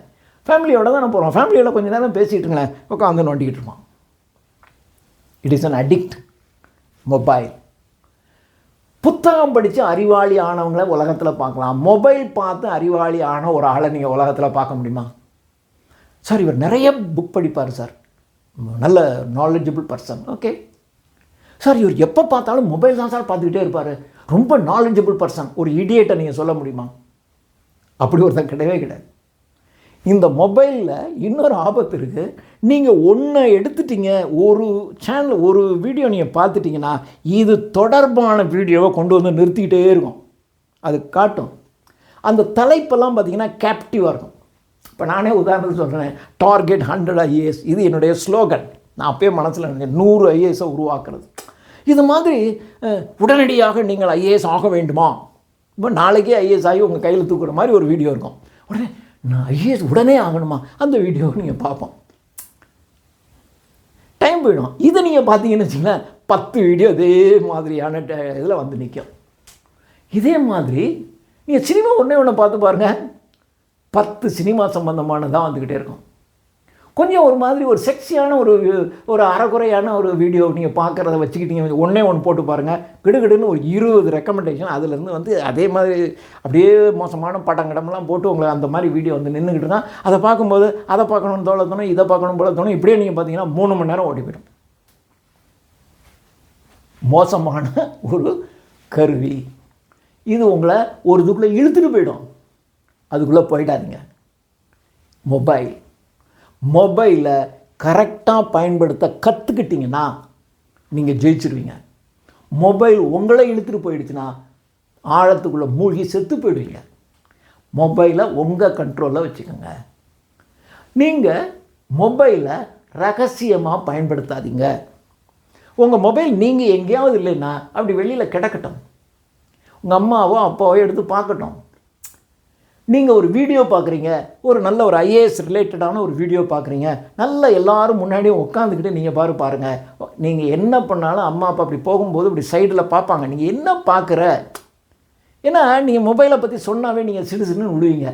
அதனால் அவங்களுக்கு என்ன, ஒரு மொபைலை எதையாவது நோண்டிக்கிட்டே இருக்கா, கத்துறா, அப்படி தான் இருக்கும். எஸ்பெஷலி லேடிஸுக்கு நான் சொல்கிறேன், ரொம்ப கத்துறா ஸோ எப்போ பார்த்தாலும் ராத்திரி பக்கம் உட்காந்துக்கிட்டு ராத்திரிலாம் உட்காந்து ராத்திரி 12 மணி வரைக்கும் மொபைல் தான் பார்த்துக்கிட்டு இருக்கான். என்ன பார்க்குறான்னே தெரியாது. என்ன நீங்கள் பார்க்குறீங்கிறத அவங்க பார்க்கட்டும்.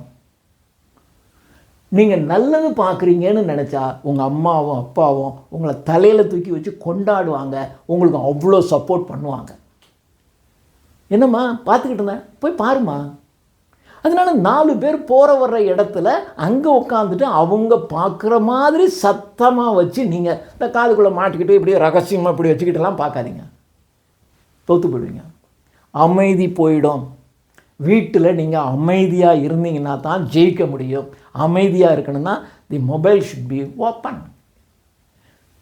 ஃபோன் வருதா, ரகசியமாக எங்கேயோ போய் பேசாதீங்க, எடுத்து அப்படியே பேசுங்க. யாருக்கிட்ட பேசுகிறீங்கன்னு அம்மாவுக்கு அப்பாவுக்கு தெரியட்டும். அம்மாவுக்கும் அப்பாவுக்கும் தெரியாத ஒரு ரகசியம் உங்களுக்கு எதுக்கு வேண்டியதில்லை. So keep your mobile open. Watch any videos in the presence of all. சில சமயங்களில் நாய்ஸியாக இருக்கா, நீங்கள் நல்ல வீடியோ பார்த்துக்கிட்டு இருக்கும்போது எங்கள் மாதிரி சத்தமாக இருக்குமா, நீ அங்கே போய் உட்காந்து பாருமா, அவங்களே சொல்லிடுவாங்க அங்கே போ அப்படின்னு சொல்லிடுவாங்க. இல்லைன்னா நீங்கள் 2 மணி நேரம் உட்காந்து எதையோ பார்த்துக்கிட்டு இருக்கு, வேணும்னே அந்த ரூமுக்குள்ளே வந்து ஏதோ எடுக்கிற மாதிரி வந்து நீங்கள் என்ன செய்கிறீங்கன்னு பார்ப்பாங்க. அப்போ நமக்கும் தெரியும் அவங்க நம்மளை வாட்ச் பண்ணுறாங்க அப்படின்னு. அப்போ நமக்கு கோவம் வரும், என்னை யாரோ கண்காணிக்கிறாங்க, நம்மளை யாரோ கண்காணிக்கிறாங்கன்னு நமக்கு ஒரு இரிட்டேஷன் வரத்தானே செய்யும். அதுக்கெல்லாம் நீங்கள் இடம் கொடுக்க வேணாம், நீங்களே அதை ஓப்பன் ஆக்கி விட்டிங்கன்னா அது ஈஸியாக போயிடுமா இல்லையா. Mobile. Second, what you should not do. அடுத்து மிக முக்கியமானது friends. Do you know who are your friends? உங்களுடைய நண்பர்கள் யார் என்று உங்களுக்கு தெரியுமா? முதல்ல ஃப்ரெண்டுனா என்னன்னு தெரியுமா? நமக்கு தெரிஞ்சவங்களெல்லாம் ஃப்ரெண்ட்ஸுங்கிறோம். There are many words. Friends, acquaintance, allies, companions, mate. மேட்னா benchmate, classmate, playmate, busmate, trainmate, associates, comrades. இத்தனை வார்த்தைகள் இருக்குது. அக்விண்டன்ஸ் சும்மா ஒருக்கு பார்த்துருப்போம், அவ்வளோதான். அக்விண்டன்ஸ் சும்மா பார்த்துருக்கேன். அந்த தெருவில் போகும்போது வரும்போது அவங்க அந்த வீடு அங்கே தான் இருப்பாங்க, அந்த அம்மா அங்கே நிற்கமாங்க, நான் பார்த்துருக்கேன். அக்விண்டன்ஸ் அவ்வளோதான். காம்ரேட், தோழன். இந்த உலகத்தில் இருக்கக்கூடிய எல்லா தொழிலாளர்களும் தோழர்கள், காம்ரேட்ஸ். எல்லாம் ஒரே இனம், ஒரே இது. அதனால் அவங்க ஒருத்தர் நெருக்கமாக இருக்கிறதாக வச்சுக்குவாங்க, காம்ரேட்ஸ். அசோசியேட், ஒரு இதில் தொடர்பு இருக்கிறவங்க, ஒரு பிஸ்னஸில் இருக்கும் அப்படின்னா அந்த பிஸ்னஸோட தொடர்பு உள்ளவங்க, அவ்வளோதான். அவங்க ஃப்ரெண்ட்ஸா? கம்பேனியன், நம்ம கூட இருக்கிறவங்க. நம்ம ஏன் ஒரு இடத்துக்கு போகணும், நமக்கு துணைக்கு கூட வருவாங்க, கம்பேனியன்ஸ். அலையன்ஸ், நம்மளோட ஏதாவது ஒரு உடன்படிக்கையில் இந்த வேலையை செய்கிறதுக்காக நம்ம கூடவே இருப்பாங்க, அலைஸ். இது மாதிரி there are many words. Mates, நம்ம பெஞ்சில் உட்காந்துருக்கோம், கூட 4 பேர் உட்காந்துருக்காங்க, பெஞ்ச்மேட்ஸ். அவங்களாம் ஃப்ரெண்ட்ஸா? அந்த கிளாஸில் 40 பேர் படிக்கிறாங்க, அந்த கிளாஸில் இருக்க எல்லாரையும் நமக்கு தெரியும், தேர் ஆர் எங்கள் ஃப்ரெண்ட்ஸ் அப்படின்னு சொல்ல முடியுமா? They are classmates.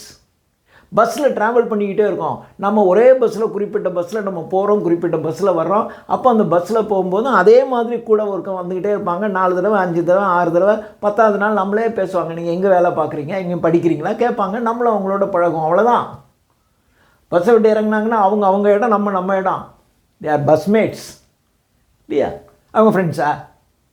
அப்போ ஹூ ஆர் யுவர் ஃப்ரெண்ட்ஸ்? அப்போ ஃப்ரெண்ட்ஸ்னால் யார்? ஃப்ரெண்ட்ஸ்னால் யாருன்னே தெரியாமல் நம்ம எல்லாரையும் ஃப்ரெண்ட்ஸு, என் friend. Who are your friends? Are they your friends? Mostly in the world many of the persons don't have a single friend. பலருக்கு ஒரு நண்பர் கூட கிடையாது. உங்களுக்கு 1, 2, 5 ஃப்ரெண்ட்ஸ் இருந்தால் நீங்கள் பெரிய ஆள், மிகப்பெரிய ஆள். அப்படின்னா அந்த ஃப்ரெண்ட்ஸ் யார் அந்த ஃப்ரெண்ட்ஸ்? கார்ல் மார்க்ஸுக்கு ஃப்ரெட்ரிக் ஏங்கல்ஸ் இருந்தாரே, அது மாதிரி அவங்க தான் ஃப்ரெண்ட்ஸ். கார்ல் மார்க்ஸ் ஒரு யூதன், கம்யூனிஸ்டினுடைய பிதாமகன். தாஸ் கேபிட்டல் என்கின்ற ஒரு மிகப்பெரிய புத்தகத்தை எழுதின மிகப்பெரிய அறிவாளி. உலகத்தில் இருக்கக்கூடிய எல்லா தொழிலாளர்களையும் பற்றி யோசித்தவன், கஷ்டப்படுறவங்களை பற்றி சிந்தித்தவன். அவன் வாழ்க்கையில் கஷ்டம்தான். அவனுக்கு ஒரு ஒய்ஃபு ஜென்னி மார்க்ஸ், அவன் கூடவே இருந்தான். அந்த ஜென்னி மார்க்ஸ் சொல்லுவான், இவர் எங்கேயா போயிடுவார், இவர் ஏதாவது எழுதுவார், ஏதாவது பேசிடுவார், உடனே அந்த நாட்டினுடைய அரசாங்கத்திலேருந்து ஓலை வரும், நான் 24 மணி நேரத்துக்குள்ளே இந்த நாட்டை விட்டு நீ காலி பண்ணணும்னு.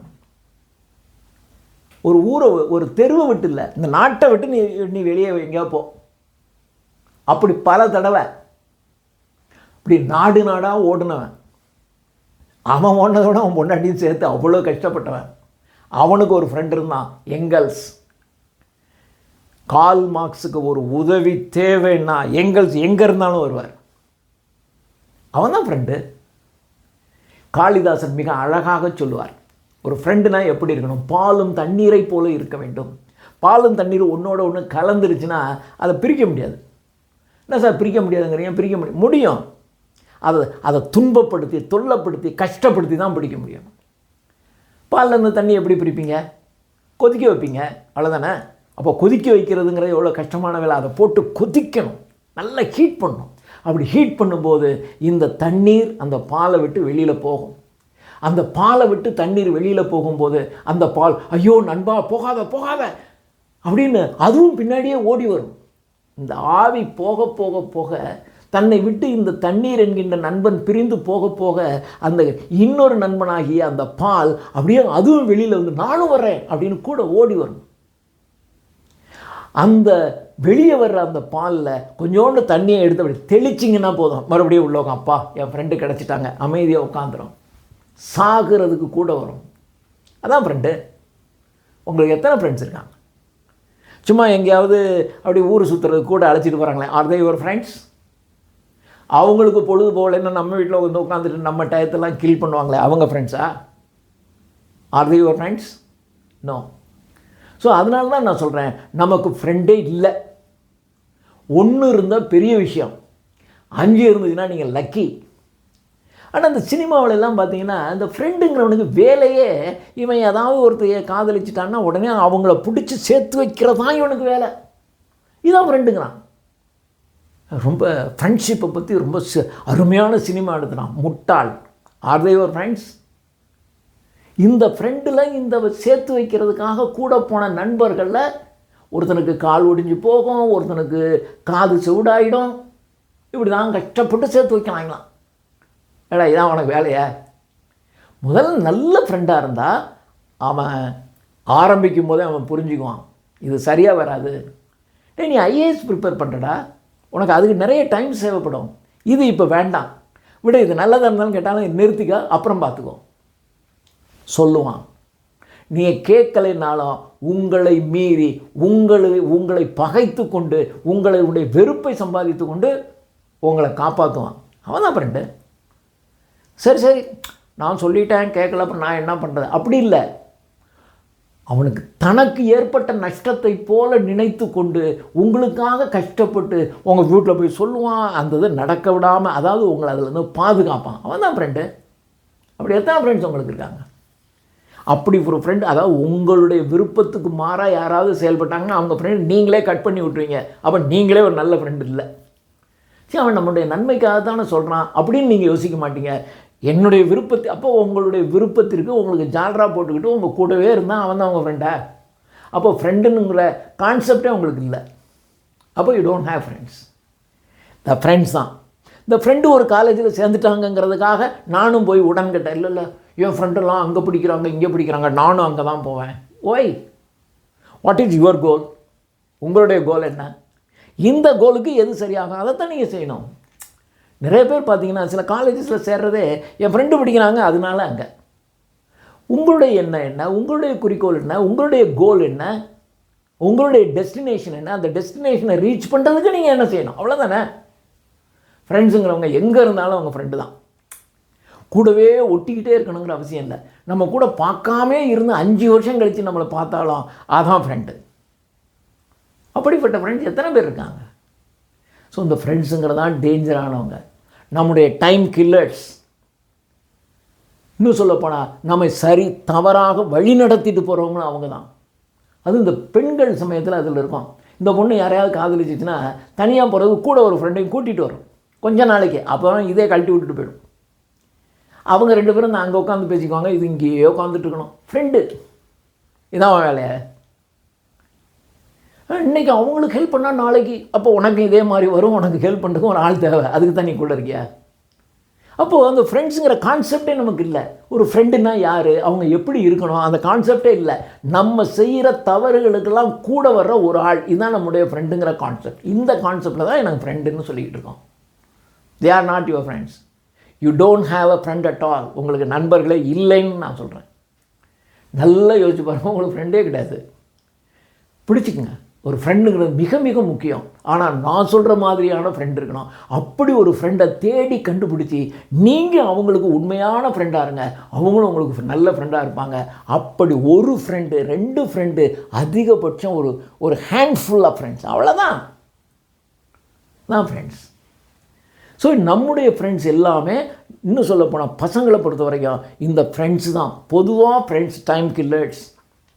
சும்மா அவனுக்கு ஒரு அவனுக்கு பொழுது போலன்னா நம்ம வீட்டில் வந்து உட்காந்துருவான். உட்காந்துட்டு நம்மளை எங்கேயா அழைச்சிட்டு போண்டே வாடா சினிமா போகலாம், ட்ரிங்க்ஸ் சாப்பிட்லாம், நான் செலவு பண்ணுறேனாம்மா. நம்மை தவறான வழிக்கு இட்டு செல்லுகின்றவர்களாக அவர்கள் இருப்பார்கள். அல்லது அவனுடைய தவறுக்கு நாம் துணை நிற்பதற்கு நம்மை ஆட்களாக வைத்துக் கொள்வார்கள். அந்த ஃப்ரெண்ட்ஸ் நமக்கு வேண்டாம்.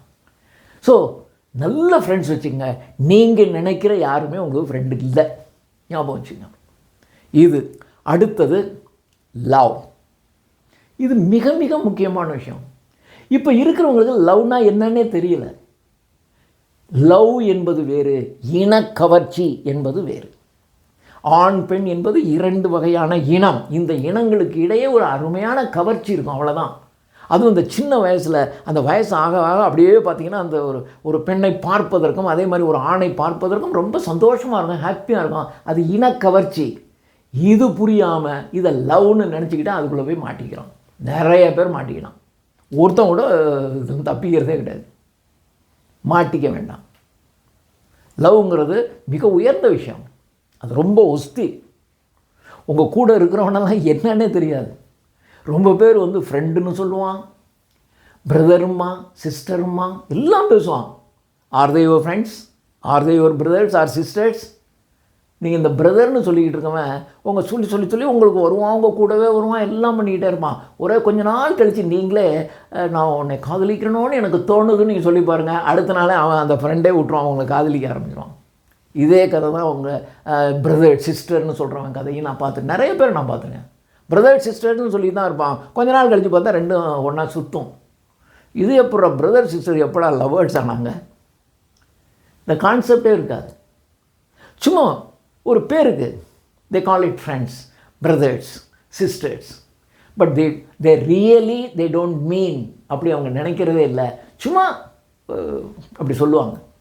ஆனால் அவங்க அதை எந்த நேரத்துலையும் மாற்றிக்குவாங்க.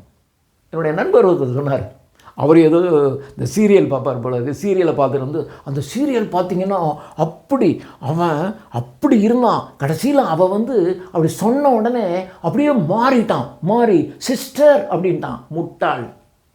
காதலிக்கிற பொண்ணை அவள் சொன்ன உடனே ஏதோ ஒரு காரணத்துக்காக சிஸ்டர்னு மாற்ற முடியுமா? அப்போ காதலிக்கிறதுங்கிற ஒரு கான்செப்ட் உங்கள் மைண்டில் இருந்துக்கிட்டே இருக்கும்ல. அந்த பொண்ணை வந்து நீ அப்படி தானே ஒரு காதலிங்கிற மைண்டில் தானே வச்சுருப்பான். திடீர்னு எப்படி காதலிங்கிற மைண்டு வந்து சிஸ்டருங்கிற மைண்டுக்கு மாறும்? சரிபடலைன்னா ஒதுங்கிக்கலாம், ஒதுங்கி போகலாம், அவ்வளோதான் செய்யலாம்.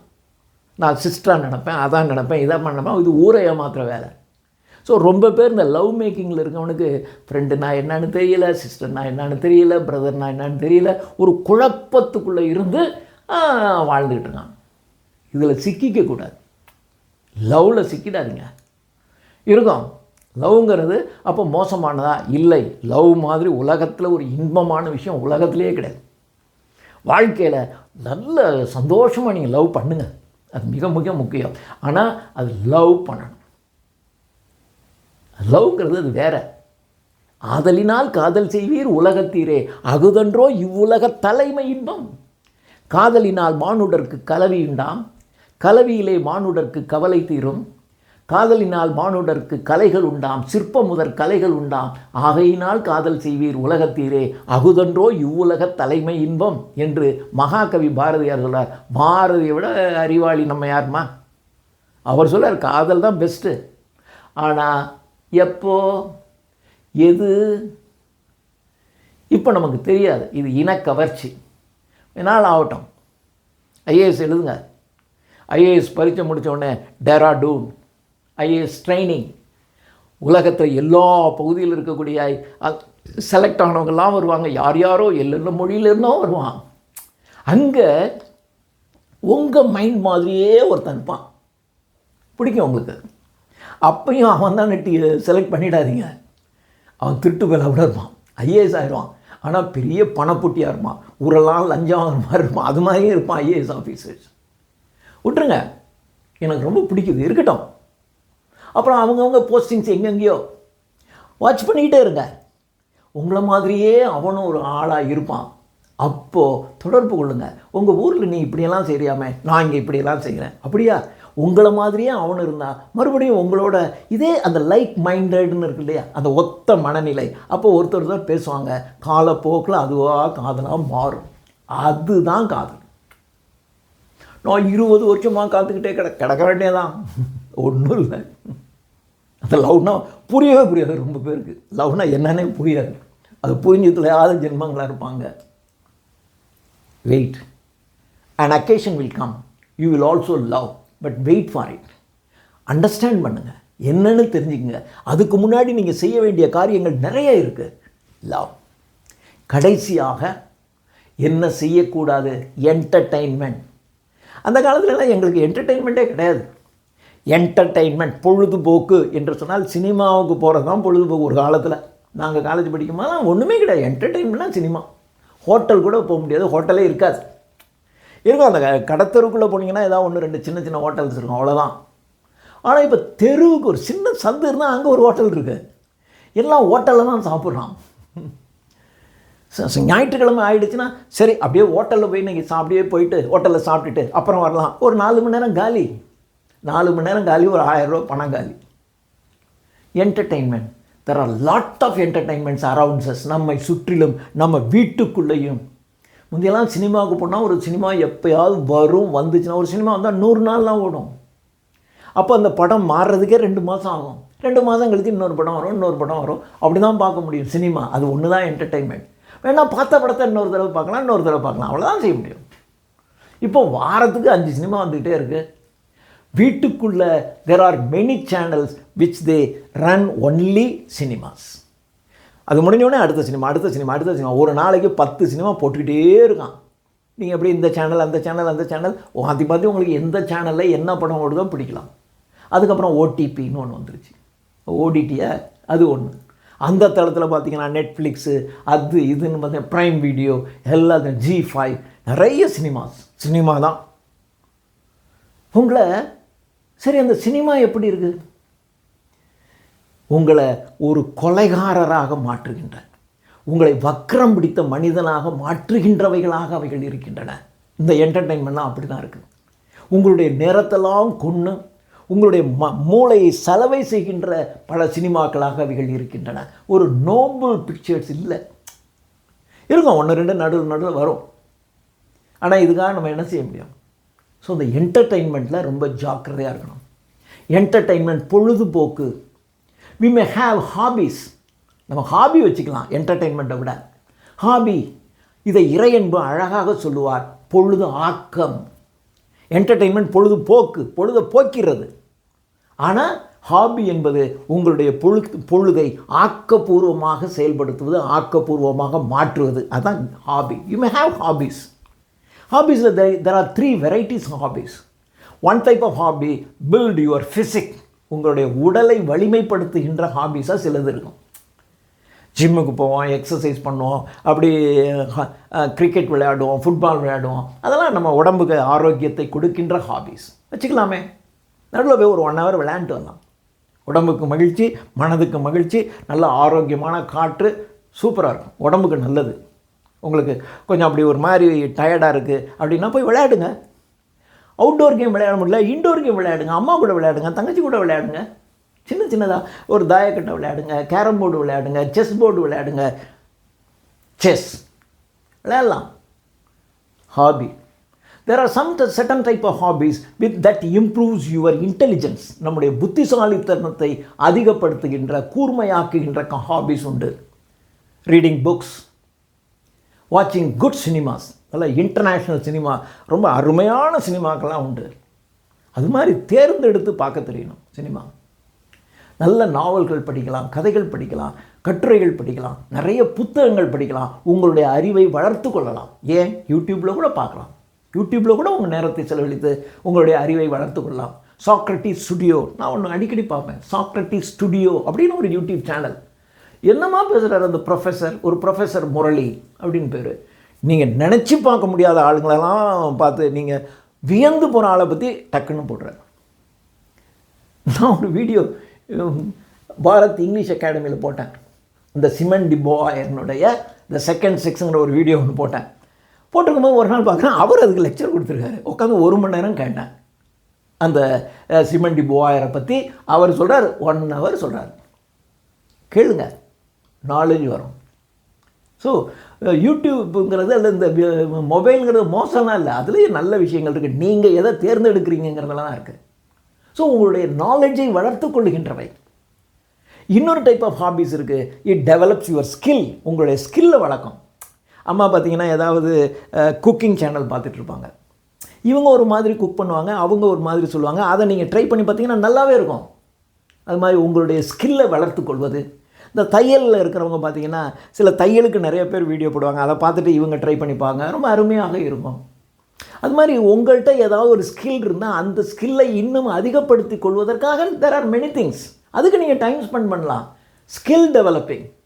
So skill developing, intellectual developing, physique developing, இது எல்லாமே hobbies. You may have any one of the hobbies instead of the entertainment. பொழுதுபோக்கை தவிர இது. சிலருக்கு பார்த்தீங்கன்னா இந்த மாலுக்கு போகிறதுங்கிற ஒரு பொழுதுபோக்குன்றான். என்ன பண்ணுறேன்னா மாலுக்கு போகிறேன், சும்மா மாலில் போய் உட்காந்து சுற்றிட்டு திரும்பி வர்றது, இது ஒரு பொழுதுபோக்கு. It kills your time, don't you know. கவனமாக இருக்கணும்.